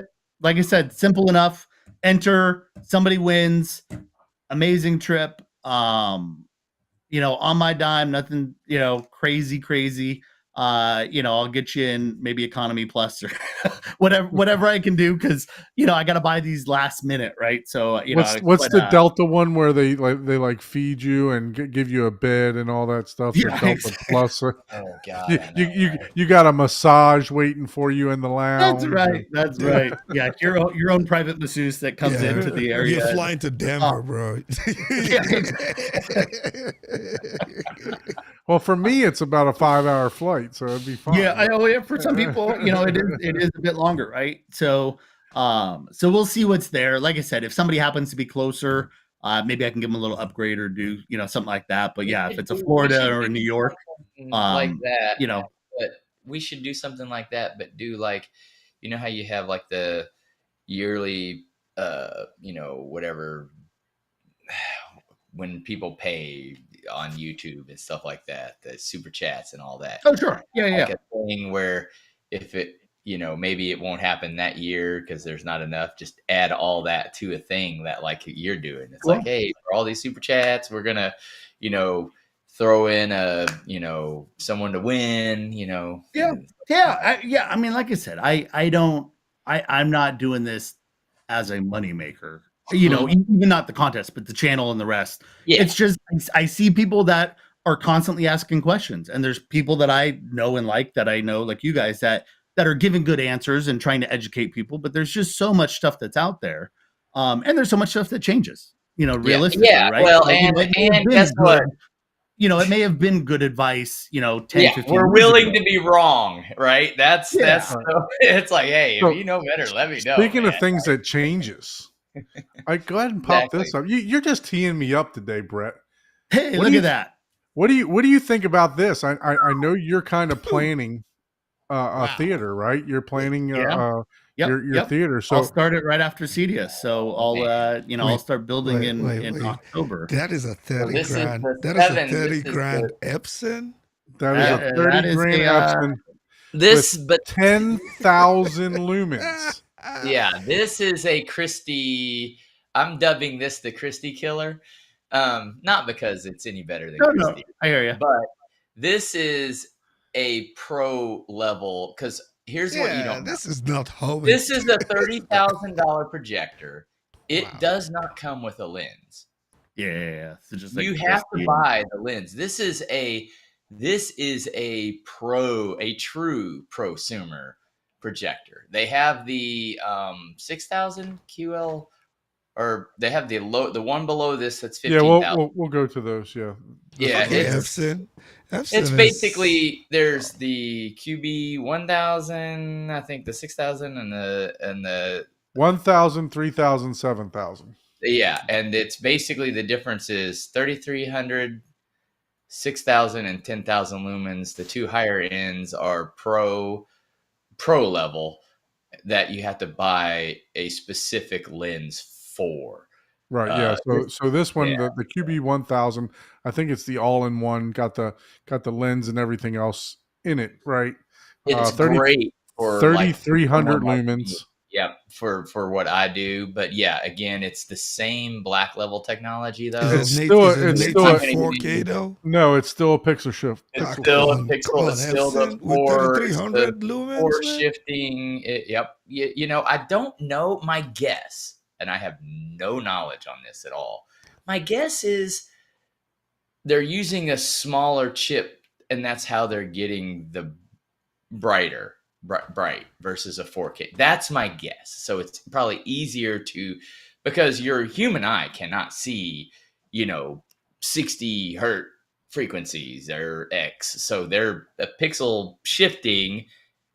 People think, oh, it's not painting the whole perfect picture. Yeah, It's not- people love to rag on it, but the reality but is it's more like, about the psych- you don't understand. You can't It's more about the psychology of possibly it. see that. Right. So But- my guess is they're doing that lower chip and doing a quad shift because I think they can get more brightness out of that smaller.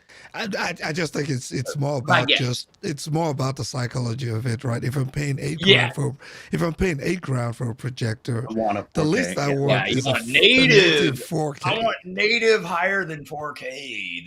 But it all, again, to the same point, it depends on how far away you're sitting. It depends on all these kinds of things, right? Exactly. True. So, Are you 6 foot but- away from your 100-inch screen? Well, yeah, yeah. for a lot of us that are going to be 15, 16, 18, 20 feet away, at least in your prime row, right? Then you're probably not going to really see the difference. Or, Yeah, but I'm again, curious those same what is- people aren't calibrating or they're not doing this and that to even get the most out of it anyways.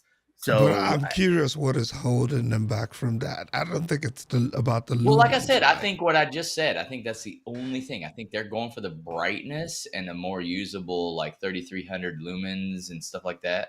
sure. That's their. They Yeah, but spent you- some you money can to still get do- this thing certified too. Look at this; it's ISF certified for this. Yeah. Yep. There you Yeah. go. Well, it's a Always true making money. 3,300 lumens. That's the Yeah. one thing that Epson's always. This isn't the 1,800 lumen Amazon The pitch black room and a- yeah. No, this is all colors at the same time. 3,300 lumens. Yeah. There you go. That's bright, man. The one thing that's still left off, though, Right. that they And- left off of the last couple models, it looks like the 3D is still left off, though. Well, also what do you mean left off? There's no 3D in that. There's no 3D. No. Oh, Yeah, okay. and I think that's going to be a big Oh, no-no the for a lot of lasers people. don't. Okay, yeah. Now the other thing is that's a big thing, which this is the only reason I'm interested in looking at the QB1000. They also actually have auto HDR tone mapping now. Hmm. So it's like, oh, okay, because that's the one thing that I do not like Yeah. about my 6050. If I go to Dolby Vision Movie, it's dark. I have to I got to go adjust the thing. Yeah, And I there it don't is right ever there. adjust it. I hate Dynamic doing tone mapping automatically adjusts to the Yep, optimal HDR that's level. the biggie. So basically, you're getting the hopefully Epson contrast, but not or JVC contrast equivalent, but not the black level. So you're going to get a higher, brightness. So you'll be able to watch in like my situation, living room with 10-foot windows without. So let's take a look at the next step up. See what some of the specs are here. So 15 grand. So this would be like the NZ8, right? This Yep. would be the Sure. comparison to the NZ8. Sony 5,000, 6,000. Yep, correct. So we're looking at 6,000 lumens compared to 3,500 lumens. Yep. Or What I'm saying, 3,000 They lumens. are going for a very specific market, and man, if that HDR tone map thing works, like I said, it's going to be a Christie. It's basically a Christie equivalent consumer price. That's basic. Well, it could be. I don't know. I haven't experienced it yet, but man, looking at all these specs, I'm just like, damn. Like, okay, that's So cool. It's ISO rated. Mhm. The thing still is, gotta see that black you got to levels, be man. careful with The you black got to be levels careful of with the lumens, Christie is though. out of this world. Mhm. You Well, it's all really want- all relative. How far away? How big is your screen? How do There they is- measure it? Yeah, Yeah. you gotta be able to, and it depends on some people will do their lumens rating on, well, yeah, I can get a shit ton of lumens out of 1 square inch. Like, Yep. The whole Like, ANSI lumen Right, and all exactly. that. Yeah, you need the gotta ANSI lumens. do Yeah. 10% of the screen size, and that's minimum, because that's where you're, anyways, it's, yeah, you're right. Everyone, it's just, that's how the market is. That's how you sell. You Numbers can sell. increase the font on that, Don. You can hit the plus arrow, increase the font. It's a PDF. Yeah. Oh, I can't see it, so tell me when to stop. Okay, Oh, that- stop. anywhere in there. That's good. Stop. That's good. Yeah, I mean, All this right. is crazy amazing. Like, it is. Like, it's straight up. So I mean, know- even the $25,000 JVC, which is the new N900, I believe, and that one's at 3,500 lumens, right? So this one is, Almost 30. twice. It's When I was at M-Wave this year, the guy told me, he's like, yeah, just hold out a little bit longer.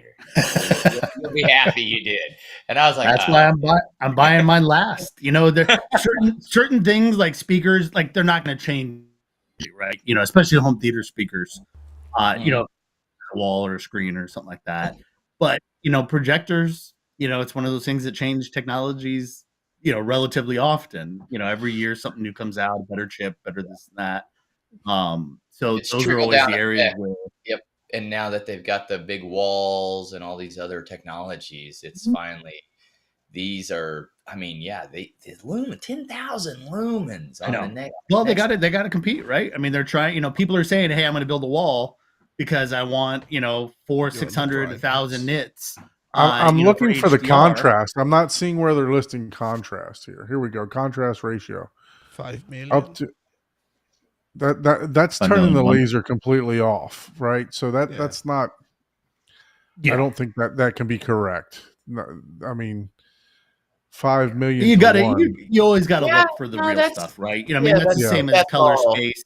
That's dynamic, though. That's, Right. that's Yeah, off to on. that's the key word. That's the marketing thing.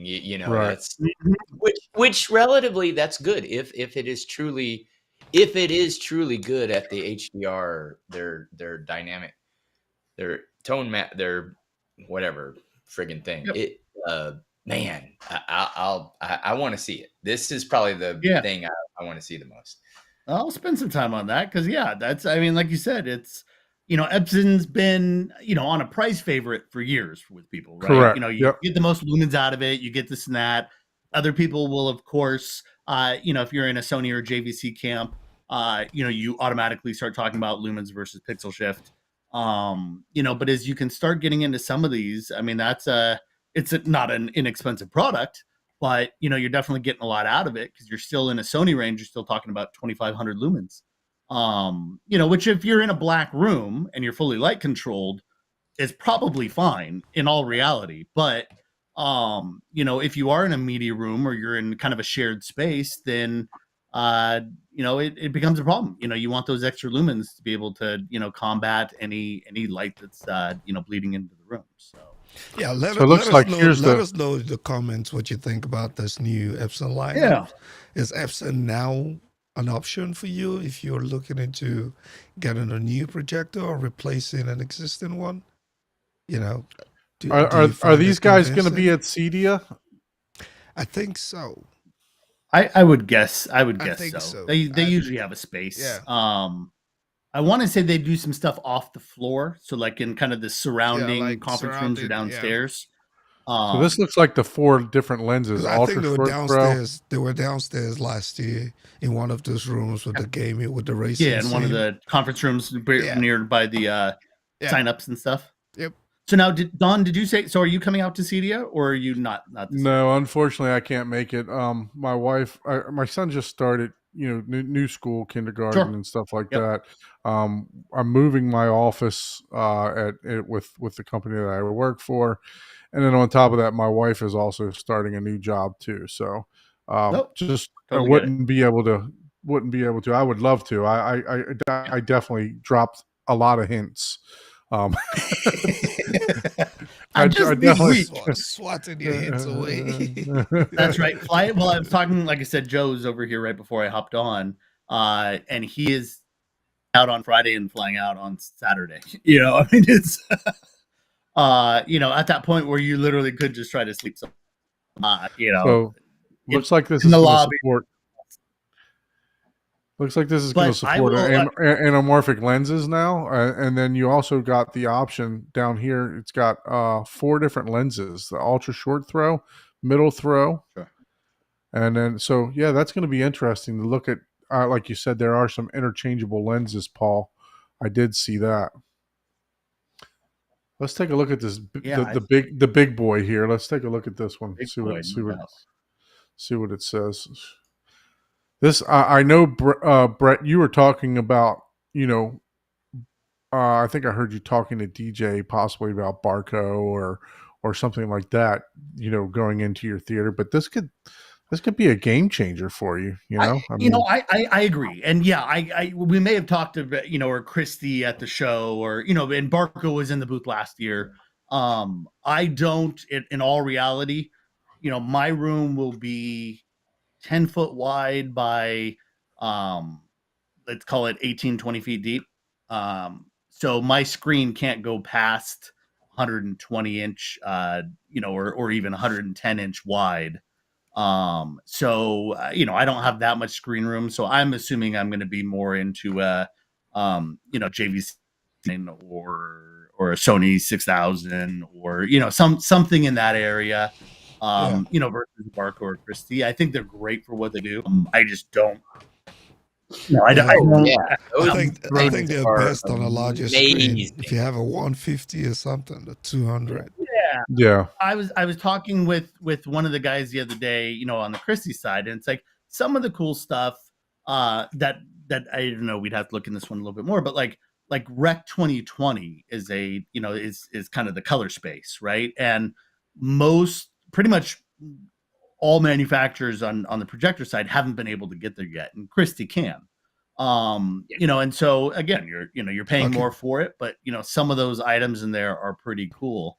But you know, as I was chatting with the guys, I'm like, you know, yeah, you know, it's probably a little out of my price range, or at least right now. What I want to be able to do, and what I am going to build though, is as I do my room, I want to be able to do comparisons in it, right? So objective comparisons. Mhm. So I'm actually going to build the room to be able to set up 2 LCRs. I'm less worried about the, you know, the side surrounds and the Atmos, because, you know, matching them is not as important as having matched, in my mind, you know, a front stage, right? And so so what I want to be like, you know, put brands head to head. Again, not to bash on one, because we all have our personal favorites, but to be able to show some measurements on them and be able to show those kinds of things. And in the back, so I'm basically a 3 foot deep you know, space kind of walling off. The other side will be a gaming theater, and then this will be the main theater. So it'll be 3 feet deep, filled with you know, acoustic products to be able to deaden the noise going out to the house, but also have space for projectors. And I'm trying to figure out, I'll either stack them so that, you know, because most of these have enough shift to be able to, you know, stack them and do one up and down to kind of see it.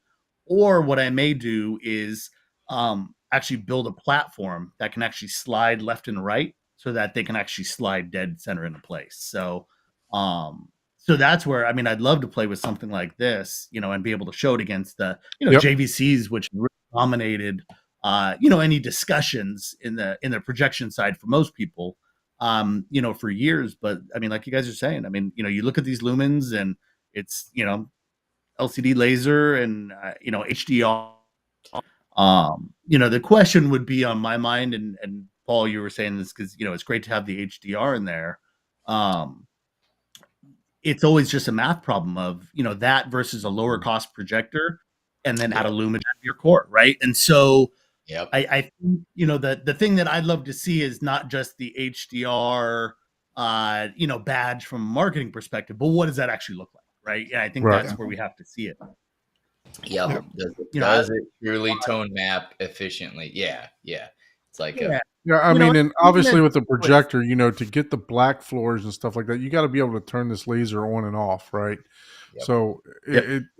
to be able to get to be able to achieve, you know, OLED type of blacks, right? So, Yeah. Going from 10,000, this one's also saying, what does it say, 5 million to 1 also for the dynamic range You for can't get too much higher than 10,000 lumens, which as you increase your brightness, it's Mhm. tough to keep that black that for black, low and the white balance high, right? So when you're calibrating your projector, same thing. If you want more brightness, well, you're going to be affecting your black level, right? Normally, right? Yeah, you have to Um, give up. Yeah, you have to give up something. I mean, even Yeah, the there's always a trade off. even the Christies they don't Yep. touch a JVC in black levels. Right. Not even Correct. close. But Yeah, until you get to an eclipse. That eclipse is The pretty, eclipse or the pretty darn griffin, impressive. the griffin and the eclipse. I The don't Griffin, know, man. yeah. I've seen some That thing pretty. is darkness in I- itself. But- Granted, they velveted the whole room. Yeah, but yeah. 2 years ago, when I got to see that eclipse, and we did Yeah, demo after hours, so it was really cool because yeah. we got to sit like an hour talking about it. And I had Keith Yates and Andrew from KYD. I'd have to see them And- I'd have to see them side by side, because that's the thing.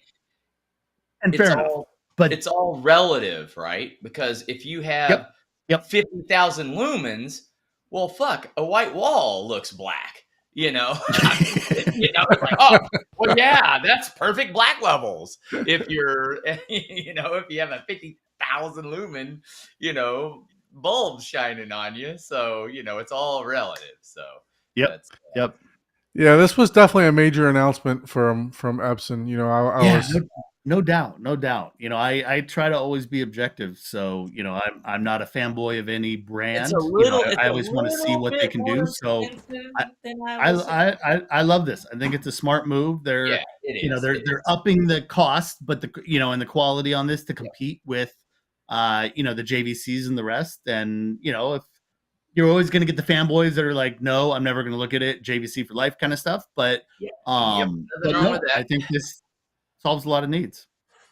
Yeah, definitely. I mean, look, you're talking 10,000 lumens. You can play that thing during the day, man. I mean, you can have open windows and this thing not wash out, right? So Yeah. it's like I said, man, you're getting Christie level.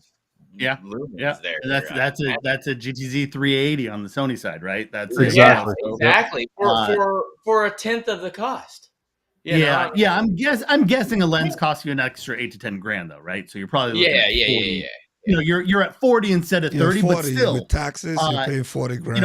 that's 40 versus 100, right? let me see if I can find out how much a lens Yeah, is. so Let me- half. a Griffin will run you like 95 to 100, so it's 80 for the unit, and then again another 15, 20 for the lens. So I don't know that the lenses are as expensive because the glass is not near as big on the Epsons. sure. So I'm just looking at, it says Epson. Let me see. It's looking like 17. So there's an Epson lens here. Let me make sure. But it also Mirror lens depends here. on it depends on what you need, right? Like if you're trying to do Yeah.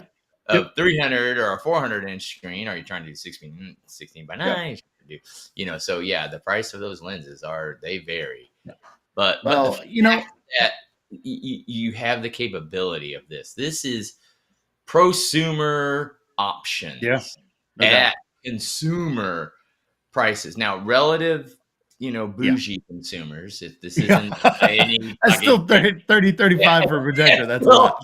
It's still more than my car. I have more money in motorcycles than I do. My car is like, dude, That's right. Car, that's transportation. It's the fun about stuff. my car, so it's like the cheapest thing. I have more money in my theater than I do in my vehicle. So if this is correct, we're looking at $2,000 for a lens. Oh, that's not bad at all then. Yeah. I was Middle gonna say, Outdoor- zoom lens number Outdoor 3. tax here in I the was thinking 35, like $3 to 30. $5 grand for their lenses, but Yeah. it's Wait, how are those lenses already in the market? Like, Well, no. Well, that's what they did. Okay, I They- guess these are they- older lenses model. Or a these commercial. these lenses have existed in their Right. pro Commercial side. line for Oh, okay, so years for they just- displays, and this is now they're trickled down the projector to be compatible with these lenses. Yep. So, yeah, these are for your sports And bars, that's- for your, your big Yeah. moves. I mean, that's the same as that's the Christie store in it too, right? Most of the businesses, they're doing, conference, huge conference centers and convention centers, and Yes, they have them at auditorium. all our casinos. They have them at all our, Yep. any big money, big venue type. yeah, a lot of government stuff. I had a buddy of mine that I used to work with a long time ago. There's that one worked for Christie downtown on in the our government area side. that if it's cloudy and Okay. it's outside, Yeah. like legitimately outside. Now, if the sun's shining on the screen, yeah, okay, but if once it's like 7 o'clock or the sun's just barely going down, dude, Yeah. you can see that thing like bright as anything, and it's I mean, that's a huge. We're talking 100-foot fucking screen. Yeah. This isn't a. and when you look at those, I mean, generally speaking, Christie's are all like the 4D mapping projectors. When they're putting them up buildings that are a couple 100 feet tall, and that's all Christie. There's not too many others that can do it.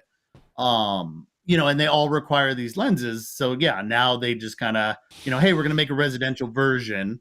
And that's what I like about those brands. Not to pitch into anyone in particular, but when you get those brands that are doing the heavy duty commercial stuff, like cannot fail kind of stuff, 5.9s on all the time. I at least like the fact that, I expect and seem to be, that they do it, that you get that same reliability on the consumer side, on the residential side. And so, but again, that's what Epson, Epson on the consumer side for us, they're either making a ton of money building, the $600, Dell type projector at Office Depot, or they're doing huge commercial stuff. And, our hobby is kind of a small piece in the middle, right? Tiny. Yeah, they've always been Soho, like Epson. Like, they're not big. They've never been big commercial. They will do like your B-dubs and most of, stuff like that. That's where you see theirs as far as their pro lines that are like, $20,000 or whatever that. But yeah, I'm glad to see this trickle down, and the QB, I mean, if you have less than a 300-inch screen, you don't need the 10,000. I mean, like, Jesus. Did you guys see this lens that I put up? Did you see the lens that I had up? I was on the pages, so check out this. Check this out. I pop this back up. So this is a middle zoom lens, and it supports screens from 50 inches to 1,000 inches. That's what we were just talking about. It's like, dude, they're doing this stuff on buildings. That's the only reason. Like, these lenses. Oh yeah, these lenses have been. They're perfect. The lenses are already a perfection. They just said, "Oh well, let's make a consumer." $2,200 plus the 25,000 to get you a 10,000. Yeah, 10,000 lumen projector. I'm not like poking at anything, but it's like, it's like just off the cuff. I was like, holy crap, that's like they're marketing to be a Christie killer.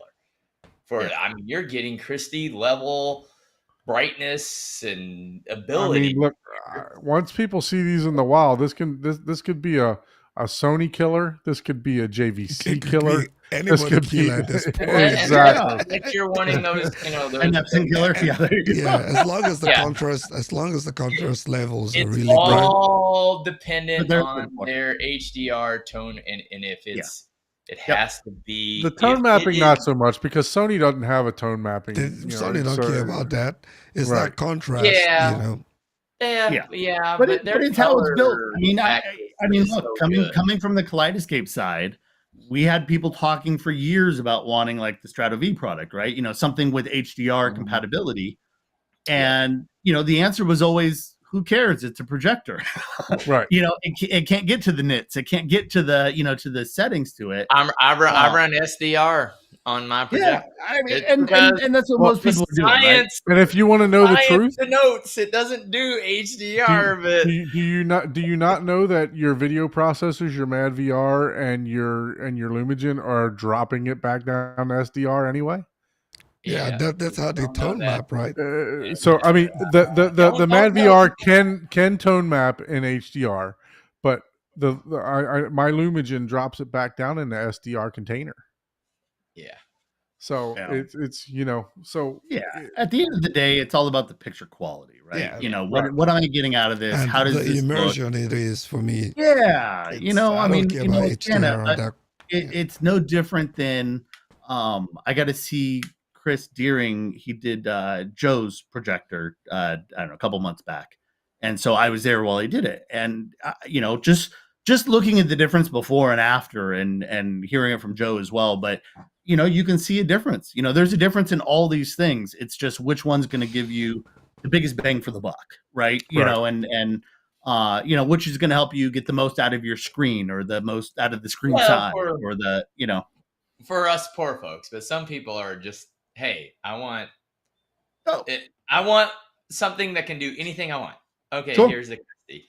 You know, like Ryan, he has the Christie projector in Oh. what is equivalent to a, you know, I forgot, but it's not that big. His room is literally like yeah, no, maybe- it's not big for all the stuff that's in there. No, not at all. I mean, good God, his Yeah. his But- subwoofer is as tall as his damn Yeah. ceiling. Back wall. You know, That's the same.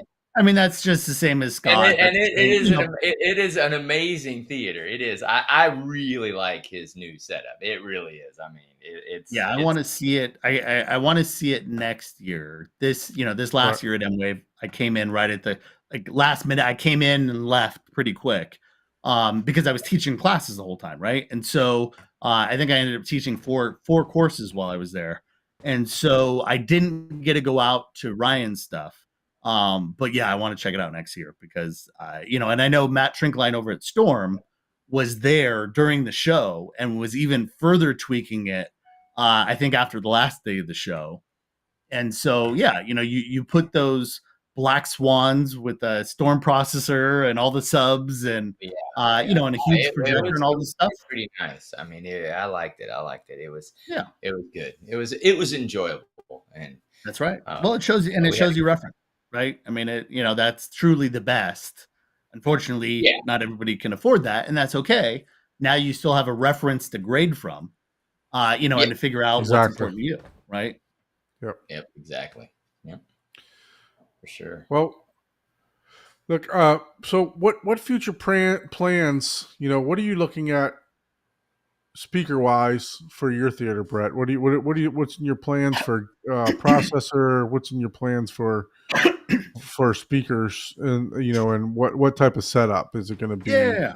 9.2, 9.17. What do you have on It the will not horizon? be there will be no 17s in there. Got that Oh. train of money. So the room, the room I have in myself. So like I said, as soon as I get back from CEDIA, because I've been kind of swamped and stuff. As soon as I get back from CEDIA, I'm gonna start the physical build.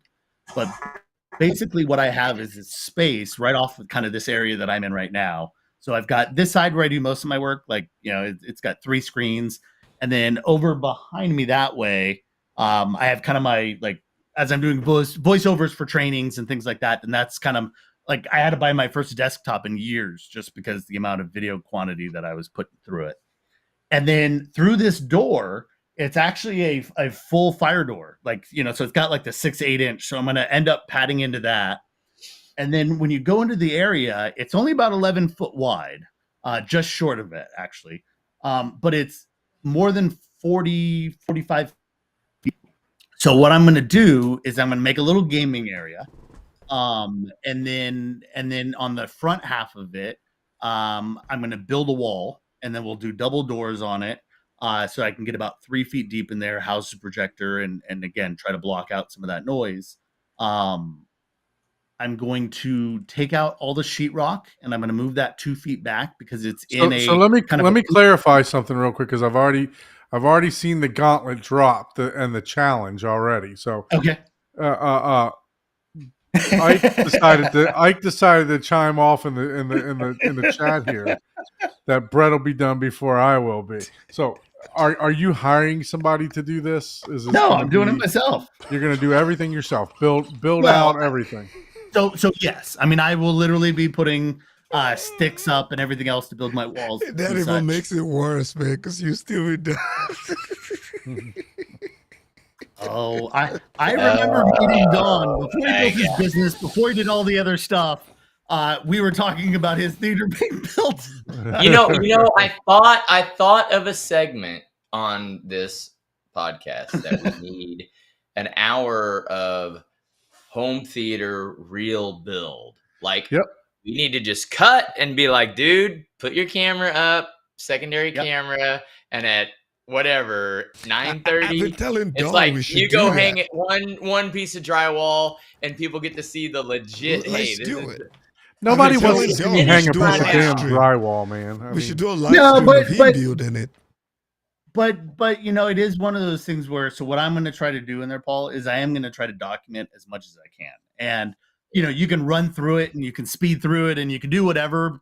And I'm not going to show, you know, it's not going to be one for one running through, you know, 3 I don't months know worth how of build. people do that. Yeah, I'm just like, I don't know how either. But I'm like, you know, dude, again, once I start something, I'm memory thrown cards are in. easy enough and power is easy enough that I can throw a camera. You know, I'll probably just drop a 360 camera kind of up on the ceiling of the room, and then maybe, you know, something else going in there, and I'll just have it run.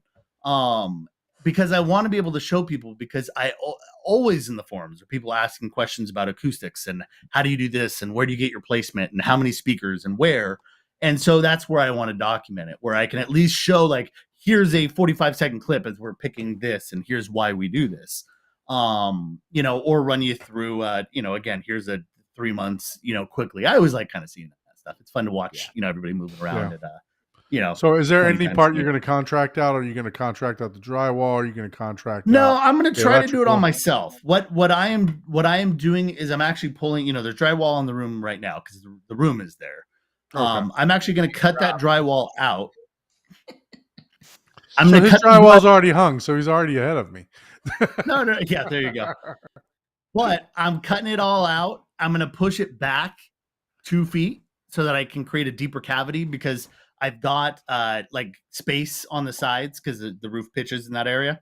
And then I'm gonna do a cloth so that I can get through. You know, so I want to try to learn how to do you know, cloth walls and things like that. So I'm going to use my system to do that. So.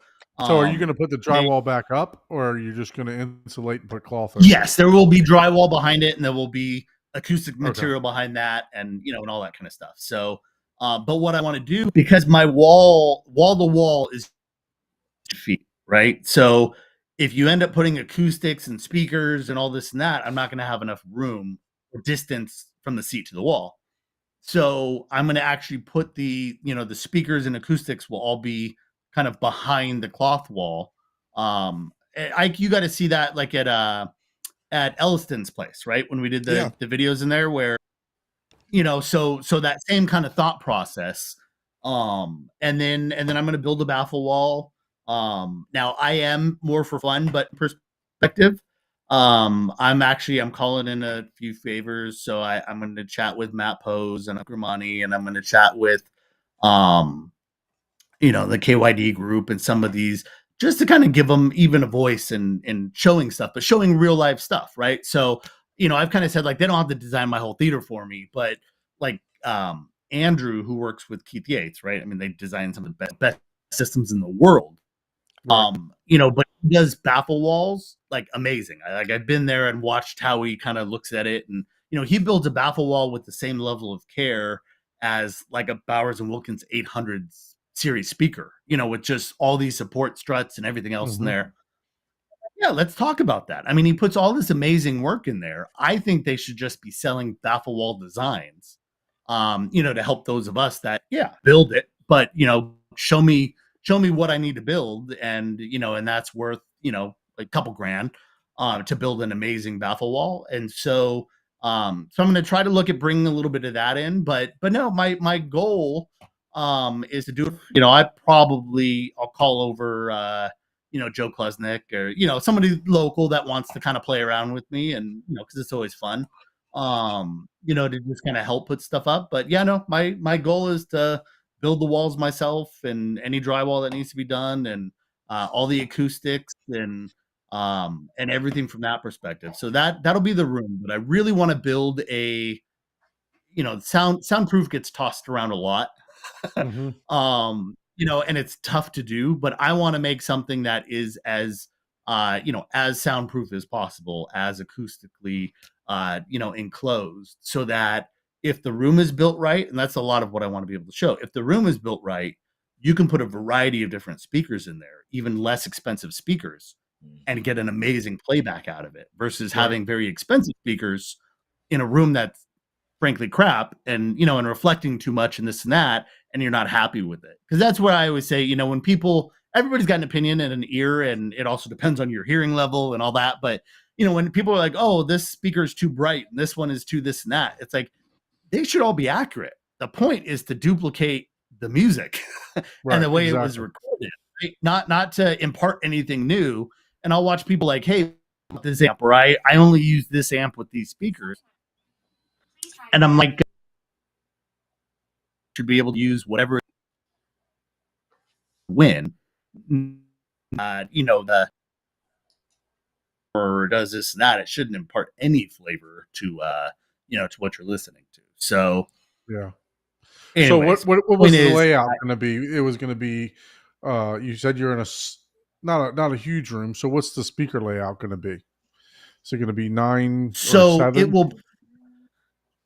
So it may be 7.4, so 7.4.4, or 9.4.4. I'm a big, now I may end up stacking some subs or doing something else afterwards, but what I want to do, what's up? It is Matt Blair. But what I want to be able to do is to be able to show, like, I'm going to actually do measurements with 1 sub in the room, and then I'm going to do measurements with 2 subs in the room. And then I'm gonna do measurements. I don't know if it'll be 3 or if I'll jump to 4, but the point being, again, how do you get rid of modes? How important is that? Everybody that I watch, and they'll have 8 subs up in front, and that's the only place that they're at. Like, guaranteed, you've got, nulls and peaks sitting in that room. So what I really want to be able to show is like, hey, 4 smaller subs, can you get away with 4 less expensive subs versus, 1 or 2 big, huge subs? And what is the difference going to be? So I want to be able to show a lot of that in there, and that's how I'm kind of building the room to be able to do different types of demos. Yeah. But going into the initial question, so that's kind of the room in itself. Speaker wise, I haven't chosen. Processor wise, I did pick up after M-Wave. I actually grabbed one of the ISP Mark IIIs from Storm. I got to see it in play last year, and I got to see. That's not the one that has the Dante, does it? It does. Oh, oh, okay, very good. So it's not the so the Evo, so there's a line that's only Dante, right? Like, it's only digital. Right. This one, that's the one Germani did last year at Cedia, right? Yes. Yeah. So this one, in their ISP Mark III, so it's their flagship piece, but basically it has 16 or 20. I think it's kind of like a turn-off where you can add the extra piece to get the extra 4 channels, but 16 XLR cables, or ports going out for analog outputs to whatever amplifier speaker you want. But then it also has Dante enabled into it. And it's the only processor that actually has Dirac Art. So like the full Dirac, not just Dirac Live and things like that. So Art goes even a step further. And so I was talking with them last year, and since I want to be able to kind of A/B different systems, the idea is literally with a push of a button, so you can assign any of those 30 channels or 32 channels to anywhere you want. So what's really kind of cool, like in my setup, is I can take that processor that'll sit in a rack. I could have my 9.4.4 because it's a small room, so I don't think you need too much more than that. But that's 8, so that's 17 channels into it. I still have the other channels, so I'm gonna actually run my gaming home theater room, which might be smaller, like 5 742 or something, or 742, but it's again, it's an even smaller room. But they run off the same processor. Right. And so since I won't be in my gaming room and the theater at the same time, you get all the benefits, all the processing capabilities, and you literally just hit a button and it's done. It's like owning Yeah, and I two think the very Storm can do up to three different rooms, right? Yep. To where, Yep. yeah. So like same thing with me. That's a reason I was looking at the Storm also. Yeah. Is because I have a living room set up. Yep. I'm gonna have like a game set up, kind of like Yeah. you, and then I'll have my regular theater. So yeah, I Yep. was looking at it for the same exact reasons as that. too. Yeah. And so, so I have the same thing. Like right now, before I build the theater, my Storm's downstairs. So like right now, I'm running it my family room system. Up the Theory audio products. So Theory's had some great stuff. I've heard them at those. And again, they're rooted in science and cool product. Pro level speakers there. Yeah. Yeah, but even in this case, I'm going with their Theory audio line, right? So they do their speakers like you might put into a theater, and they're definitely on my list. My family room, where I needed something, smaller and kind of fits with the room, I'm actually doing their in-wall, so an IW25. And so there's a controller with an amplifier, and so it's effectively a matched amplified speaker, if you want to call it, but the amps in the in its own controller and amplifier, similar to what Grimani does.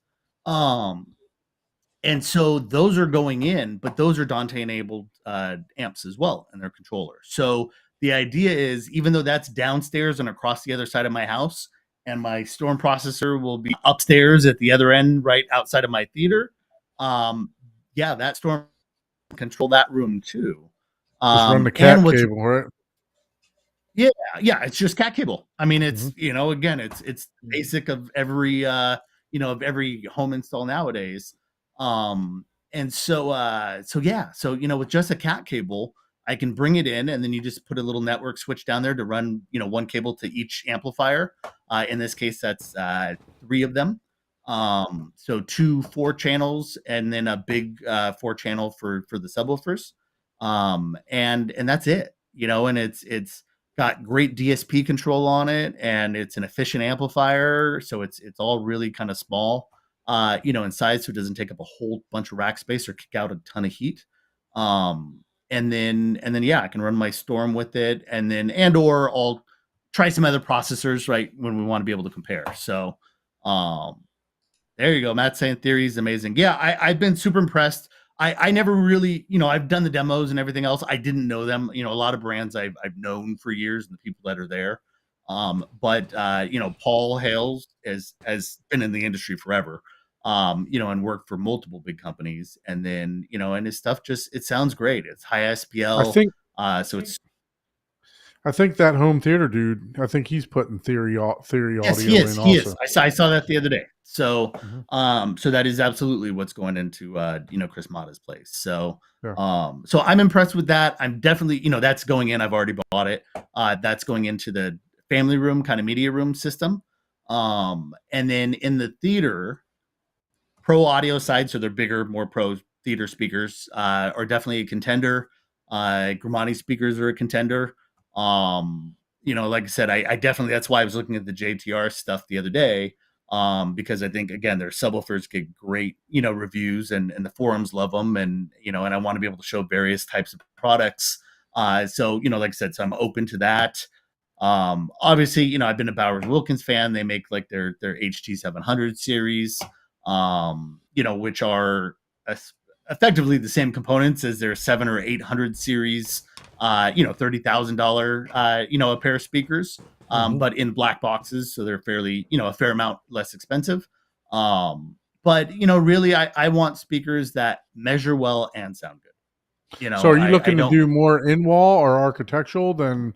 Well, I can do both. So because I can put a box, because they'll sit behind cloth walls, so you won't, just like a acoustically transparent screen, you won't see anything. So you give me a 3-foot back box, and I can still put that in there, and it's going to be flush, and you're never going to see it. So so I have no issues. Now I'm happy to put, because there's benefits to that, as it comes to reflectance, in the walls behind you. But yeah, no, I'm assuming, if do in walls, like even the theories down. Every in wall for me to do it has to have a back box and has Right. to have a good solid box. I know, again, I've been in the industry long enough. I understand infinite baffles and using the channel in the stud bay to to hold that. But the reality is, it's still creating it's creating more noise. You're reflecting, Yeah, if you're that trying to sound on the. soundproof without a back box, you're going to be in trouble. It just doesn't work, right? Whereas like the theories are like steel on the back. I mean, it's nuts. And so just like a regular tower speaker or a bookshelf speaker, if I do an in wall, it has to have a built-in back box or some way of being able to accomplish that. But yeah, this room can fit towers. It can fit whatever we want in it. So and then same thing with the ceiling. It's a little bit lower. That's my issue. Is it's 8 foot in the center, but then it quickly tapers down, and then it goes down to like 6.5 feet. So that's my biggest issue. I don't even know if I can get a second row in there, because by the time I drop a 10-inch riser and then another set, I don't want people to be climbing around. And so Right. it may be 3 seats or 4 seats in the front, and then just a bar section in the back. Because there's not many of us. I memean, even just my Right. family is 3 people. People come over, we can rotate people around or do whatever else, and then throw some bean bags up front. If my daughter wants to bring some friends over, stuff like that. So we'll see. I'd love to get 6 seats in there, but I'm just cautious of being so close to the ceilings, at the same time. So Yeah. so yeah. So, like I said, we'll try a few different things. And like I said, I want to be able to try different fronts, so that I can, again, build some content off of that to be able to show what the differences are between this brand and that brand in an Yeah. objective way. And Yeah, then and that's I'm what's great doing about kind of the same thing with mine, because obviously I'm Yeah. a dealer. So I want to put a drop down screen. I want to have a permanent screen. I want to have 2 projectors to be able to toggle back and forth.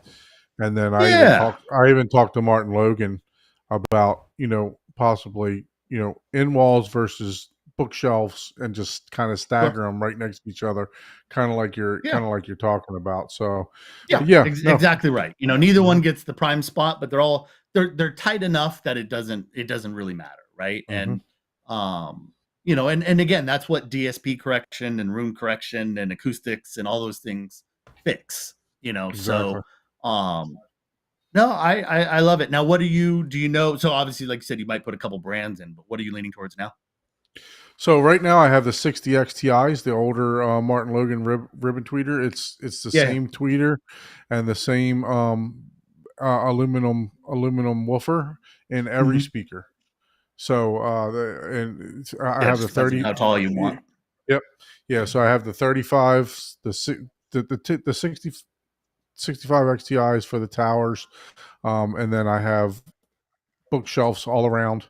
And then I have their HT series, which has the same woofer, same 2-inch ribbon tweeter for Atmos, 6 Atmos. So yeah, so that's the main. That's what I'm doing for the main. I'm still looking to pick up another brand. I'm looking at, because I like ribbon tweeters. I've kind of talked to RBH a little bit, Okay. So see maybe if I can become a dealer for them. I've also talked to SVS. So I haven't really. I don't really want to. I don't want to bring anybody else on until I actually finish everything.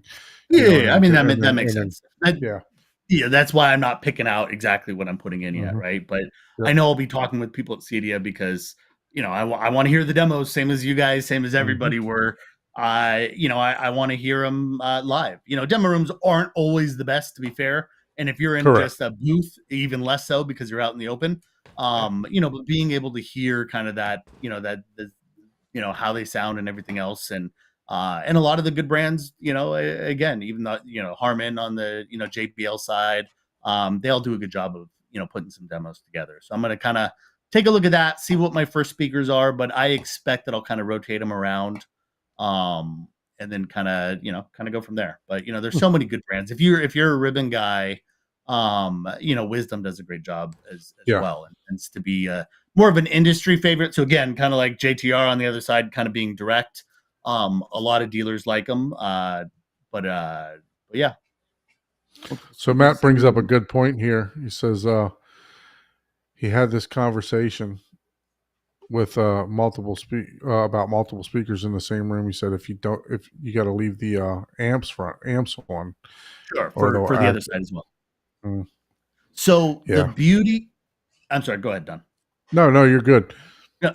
So I was going to say the beauty on the Storm side is that it's able to just immediately switch between different systems. So yes, the amplifiers would still be on, but I can actually have a set of digital amplifiers running one system. So I want to be able to show like digital versus analog, AB versus D, all those kinds of things where I can actually just switch them. And that's why I went with the Storm. Like it's a big processor for one theater room my size, like no doubt. But I wanted something that could do the 3 different rooms and could switch easily between different systems where I can literally I don't need a speaker selector box. I don't need all those things that introduce Right. noise and other And issues. that's exactly what they did at M-Wave. They used the Storm processor to do all the Yep. switching with the Yep. speaker comparison. Yep. So yeah, Yep.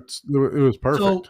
Yeah, so that's really where I went with them. Again, I've been a big Trinnov fan. They're all great brands, right? And so Dave Pedigo and all the guys over there, John Heron, who I love, multiple shows with him in the past.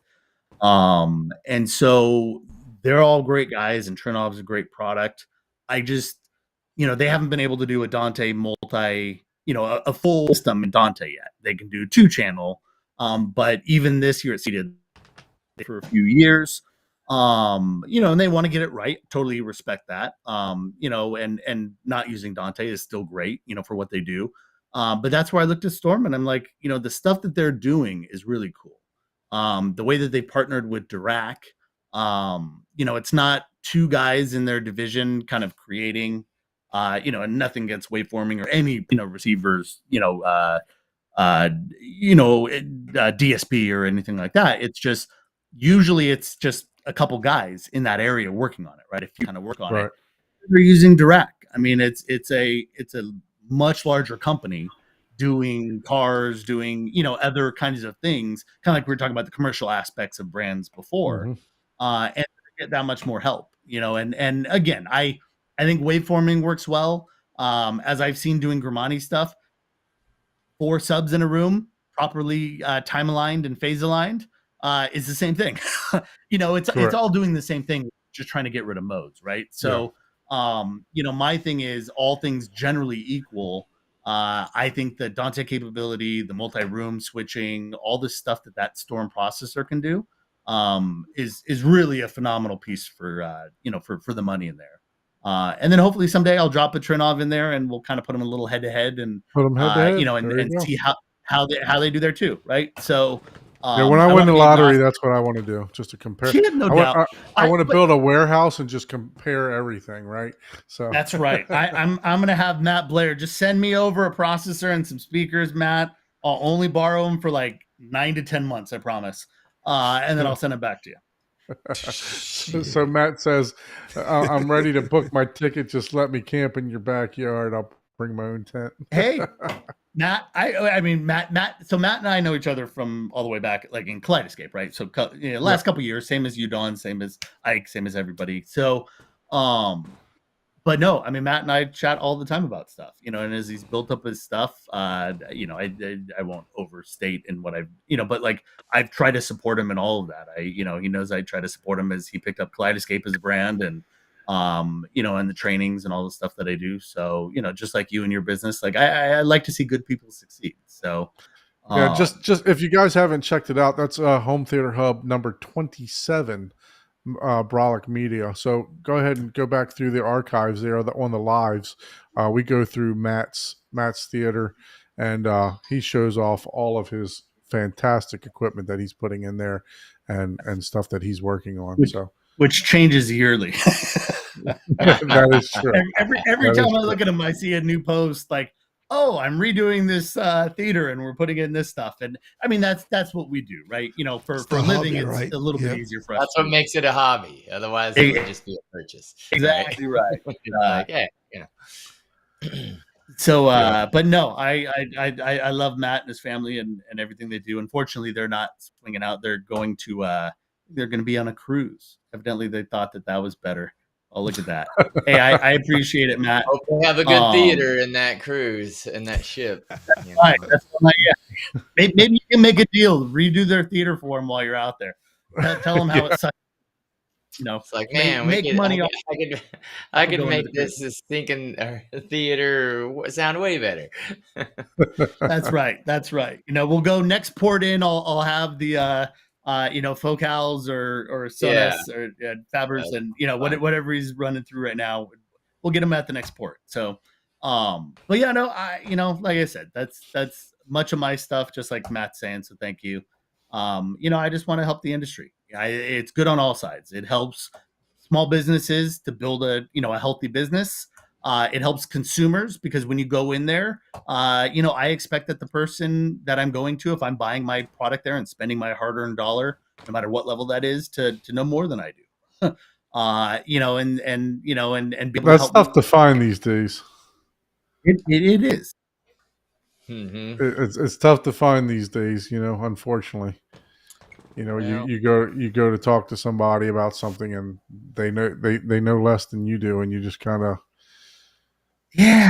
okay. Because then you're like, well, yeah, I can just buy it online, right? Like you're trying to convince me why I'm not buying this stuff on Amazon, and it's like, and you're not doing a good job because if I'm spending this, granted, I'm passionate about it as a hobby, but if I know more about it than the sales guy does, or I got to listen to a product that nobody else got to because I was over at Scott's house or I was over at your place or my place, or it's like, yeah, it rubs me the wrong way because I've been in the industry 25 years and manufacturers used to spend a lot of money training us to make sure that we knew everything about.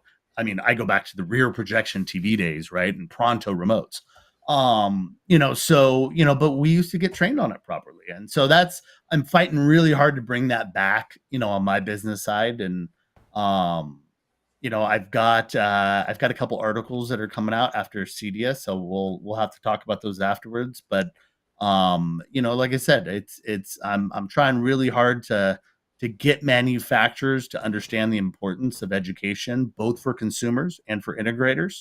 And so again, if you're talking to any of those brands, be it Dawn on your side as an integrator or consumers that have those relationships, not that I'm begging for business on it, but talk about it, make sure that they understand the importance of training and that there's businesses like mine that are, again, small businesses that are just passionate about this stuff, that donate a lot of my time, that want to be able to create better trainings for those types of industries, especially for the higher end stuff. You deserve to kind of understand. We're just talking about Epson, right? And Epson versus, what does contrast ratio mean, and what's the real numbers versus the marketing numbers. Right. And if you're a DIY guy, what I want to be able to do is be able to say like, hey, here's a Denon 3800. I'm actually going to show you step by step how to program it. Or here's a Storm processor. I'm going to go step by step and walk you through how to do a full Dirac art. Or a Trinnov waveforming. And that's really what I want to be able to do is create those trainings that consumers can benefit off of. So if you're a DIY guy, but we all need a little help sometimes, then you have, real trainings, not some video of somebody just saying that. Yeah, look, Brett, we definitely appreciate you joining. Those of you that have not heard, Brett has bumped his head and he's given away a $4,000 value trip to CEDIA for one special guest. Keep paying for the hotel, paying for the flight. If you want to bring a significant other, you got to pay for the flight for that. But I mean, that's right. But I will buy them dinner. I will buy them drinks. He's going above and beyond here. So make sure you go over to Brett's channel. He's up to 691 subscribers. I think he picked up 7 or 8 subscribers since we started here. So I appreciate it. All expenses and just be warned, if I win, he'll never offer drinks purchase. He'll be like, God damn, I'm just bringing a cooler at that point, Paul. I'm gonna have a cooler there for us to sit down, and that's all we get, right? I'll definitely be hitting the liquor store because if you buy that stuff directly through CEDIA, oh my God, that stuff gets it. Yeah, you do go for if you were trying to, keep me entertained. You'd be like, dude, there we go. But that little guy put away the alcohol. So Brett, tell everybody. tell everybody how they can find you besides Yeah. Factnatics. Do you have any, for your market maker site and stuff like that? Sure. So again, that's a little bit more on the dealer and manufacturer side, but absolutely, if you're in there and you need any help with training and online certifications or anything like that, that's the heart of my market maker business at mrktmkr.com. So market maker, no vowels. And that's kind of the more business side of it. And then all of my consumer stuff is on Factnatics, which you can find on YouTube.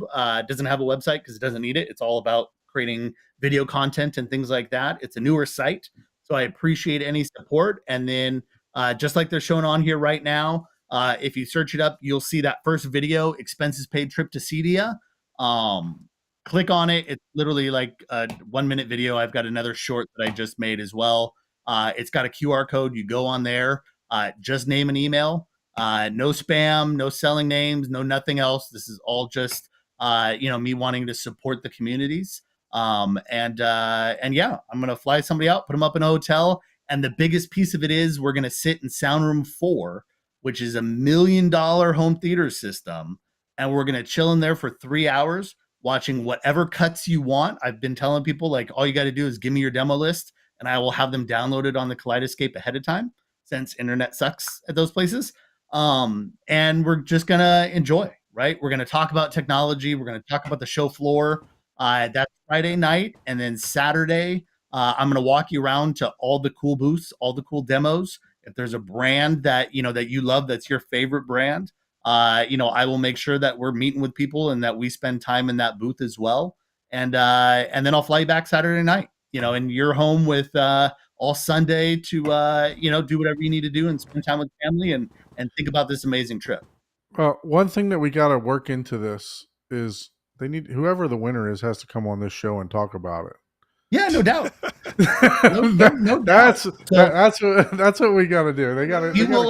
Yeah, I don't know who it is, so it's tough. But I'm like, I will. I'm gonna make that a rule. It's gonna be like in the fine print on there. By the way, I own your soul, and you're gonna go on every home theater podcast that we that I can think of. But no, seriously, this is a great thing that you're doing for the community. I mean, just fantastic, to fork this out on your own. And I know, look, we all own businesses. It'll be a tax write-off for you in the end, but it's still a great gesture for the community. And, we definitely appreciate you joining our show tonight. Also want to thank Scott again. If you haven't subscribed to Scott's channel, make sure you head on over to Scott Living It with Scott and Kat's podcast. Make sure you head on over there. Scott's doing some great things over there. He's up to almost 3,000 subscribers in a short time. So he's done really a great job with that. He's doing a great job over there. And thanks to everyone in the chat. Thanks for Matt for joining in. I got to get up there to Baltimore, visit my mom, and then stop by your theater again, Matt, to see what you got going on over there.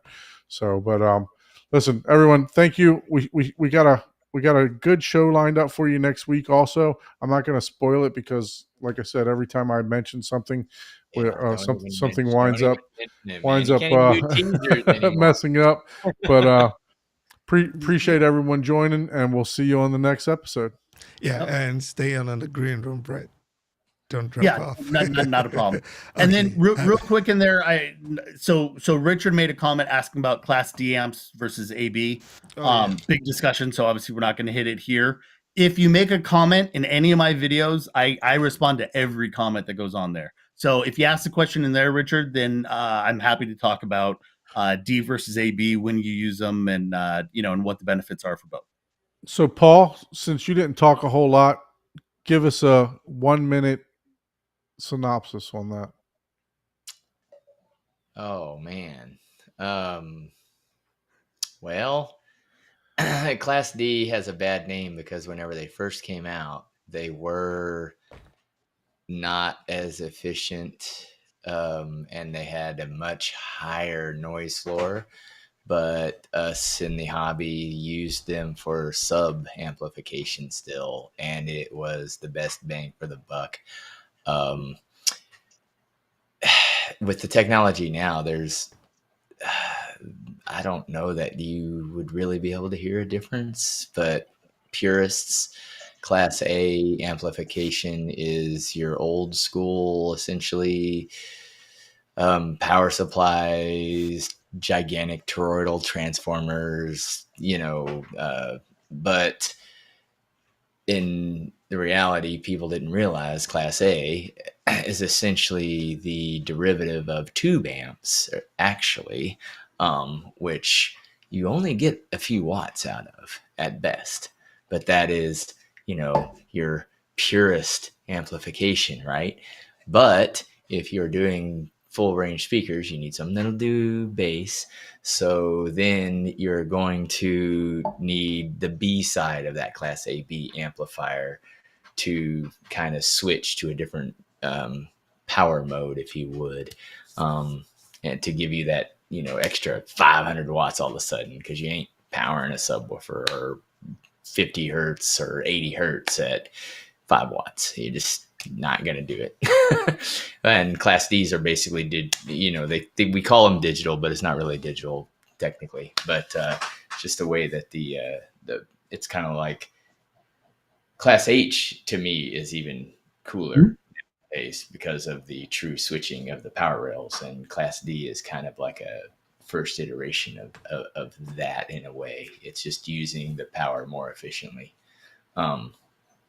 Without getting super nerdy, but one of them you can fry an egg on, and Yeah. the other one not so much. yeah, and they're right. People that there's you can still buy a crappy Class D amplifier. Sure. But if you stick with the name brands, you're not going to know the difference. So that's where you get, I know Peavey still makes some pretty noisy Class D amplifiers, but that's for, you're outside. You've got a 65 dB wind noise floor, so you're not hearing the hiss anyways, so it doesn't matter, So it's all perspective when it comes to that stuff. So, but without getting sorry we missed that question a little bit earlier, Richard, but hopefully that'll sum it up a little bit for you without going too best depth way is into just that. try them out, but you got to be careful because you don't want to go to someone that's selling a Class A B amplifier and ask them, oh, how does a D amplifier compare? Just like you don't want to go to a Class D amplifier and say, well, how does a AV compare? Because the D people are going to say, oh, well, those are so hot, inefficient if you want to heat your room, blah, blah, blah, blah, blah, and stuff like that. So, yeah, totally agree. And they both have a place, and it all just kind of depends. So I still have AV amps. I mean, just because of what I got. And I have AB amps, but then my new theory one. So again, great product. They use Class D. Grimani, which is PowerSoft, uses Class D. So the abilities to add some extra DSP in there is, I think, what really differentiates it. And that's true. It gives you some better room control than that's why they do some of the because you can add different stuff into it. Yep. But well, listen, everyone, thank you for joining us again. Appreciate it. Appreciate Scott. Appreciate Brett and Matt. Thank you for being in the chat, sir. Appreciate you. Thank you, everyone else, for being in the chat, asking questions. If you have a topic that you would like for us to talk about, go ahead and send us an email, or even if you'd like to be a guest on the show, send us an email to hometheaterhublive@gmail.com. Yep. Right? All right. Yep. Thank you, everyone. Have a great night. Good night. Bye. Bye, everybody.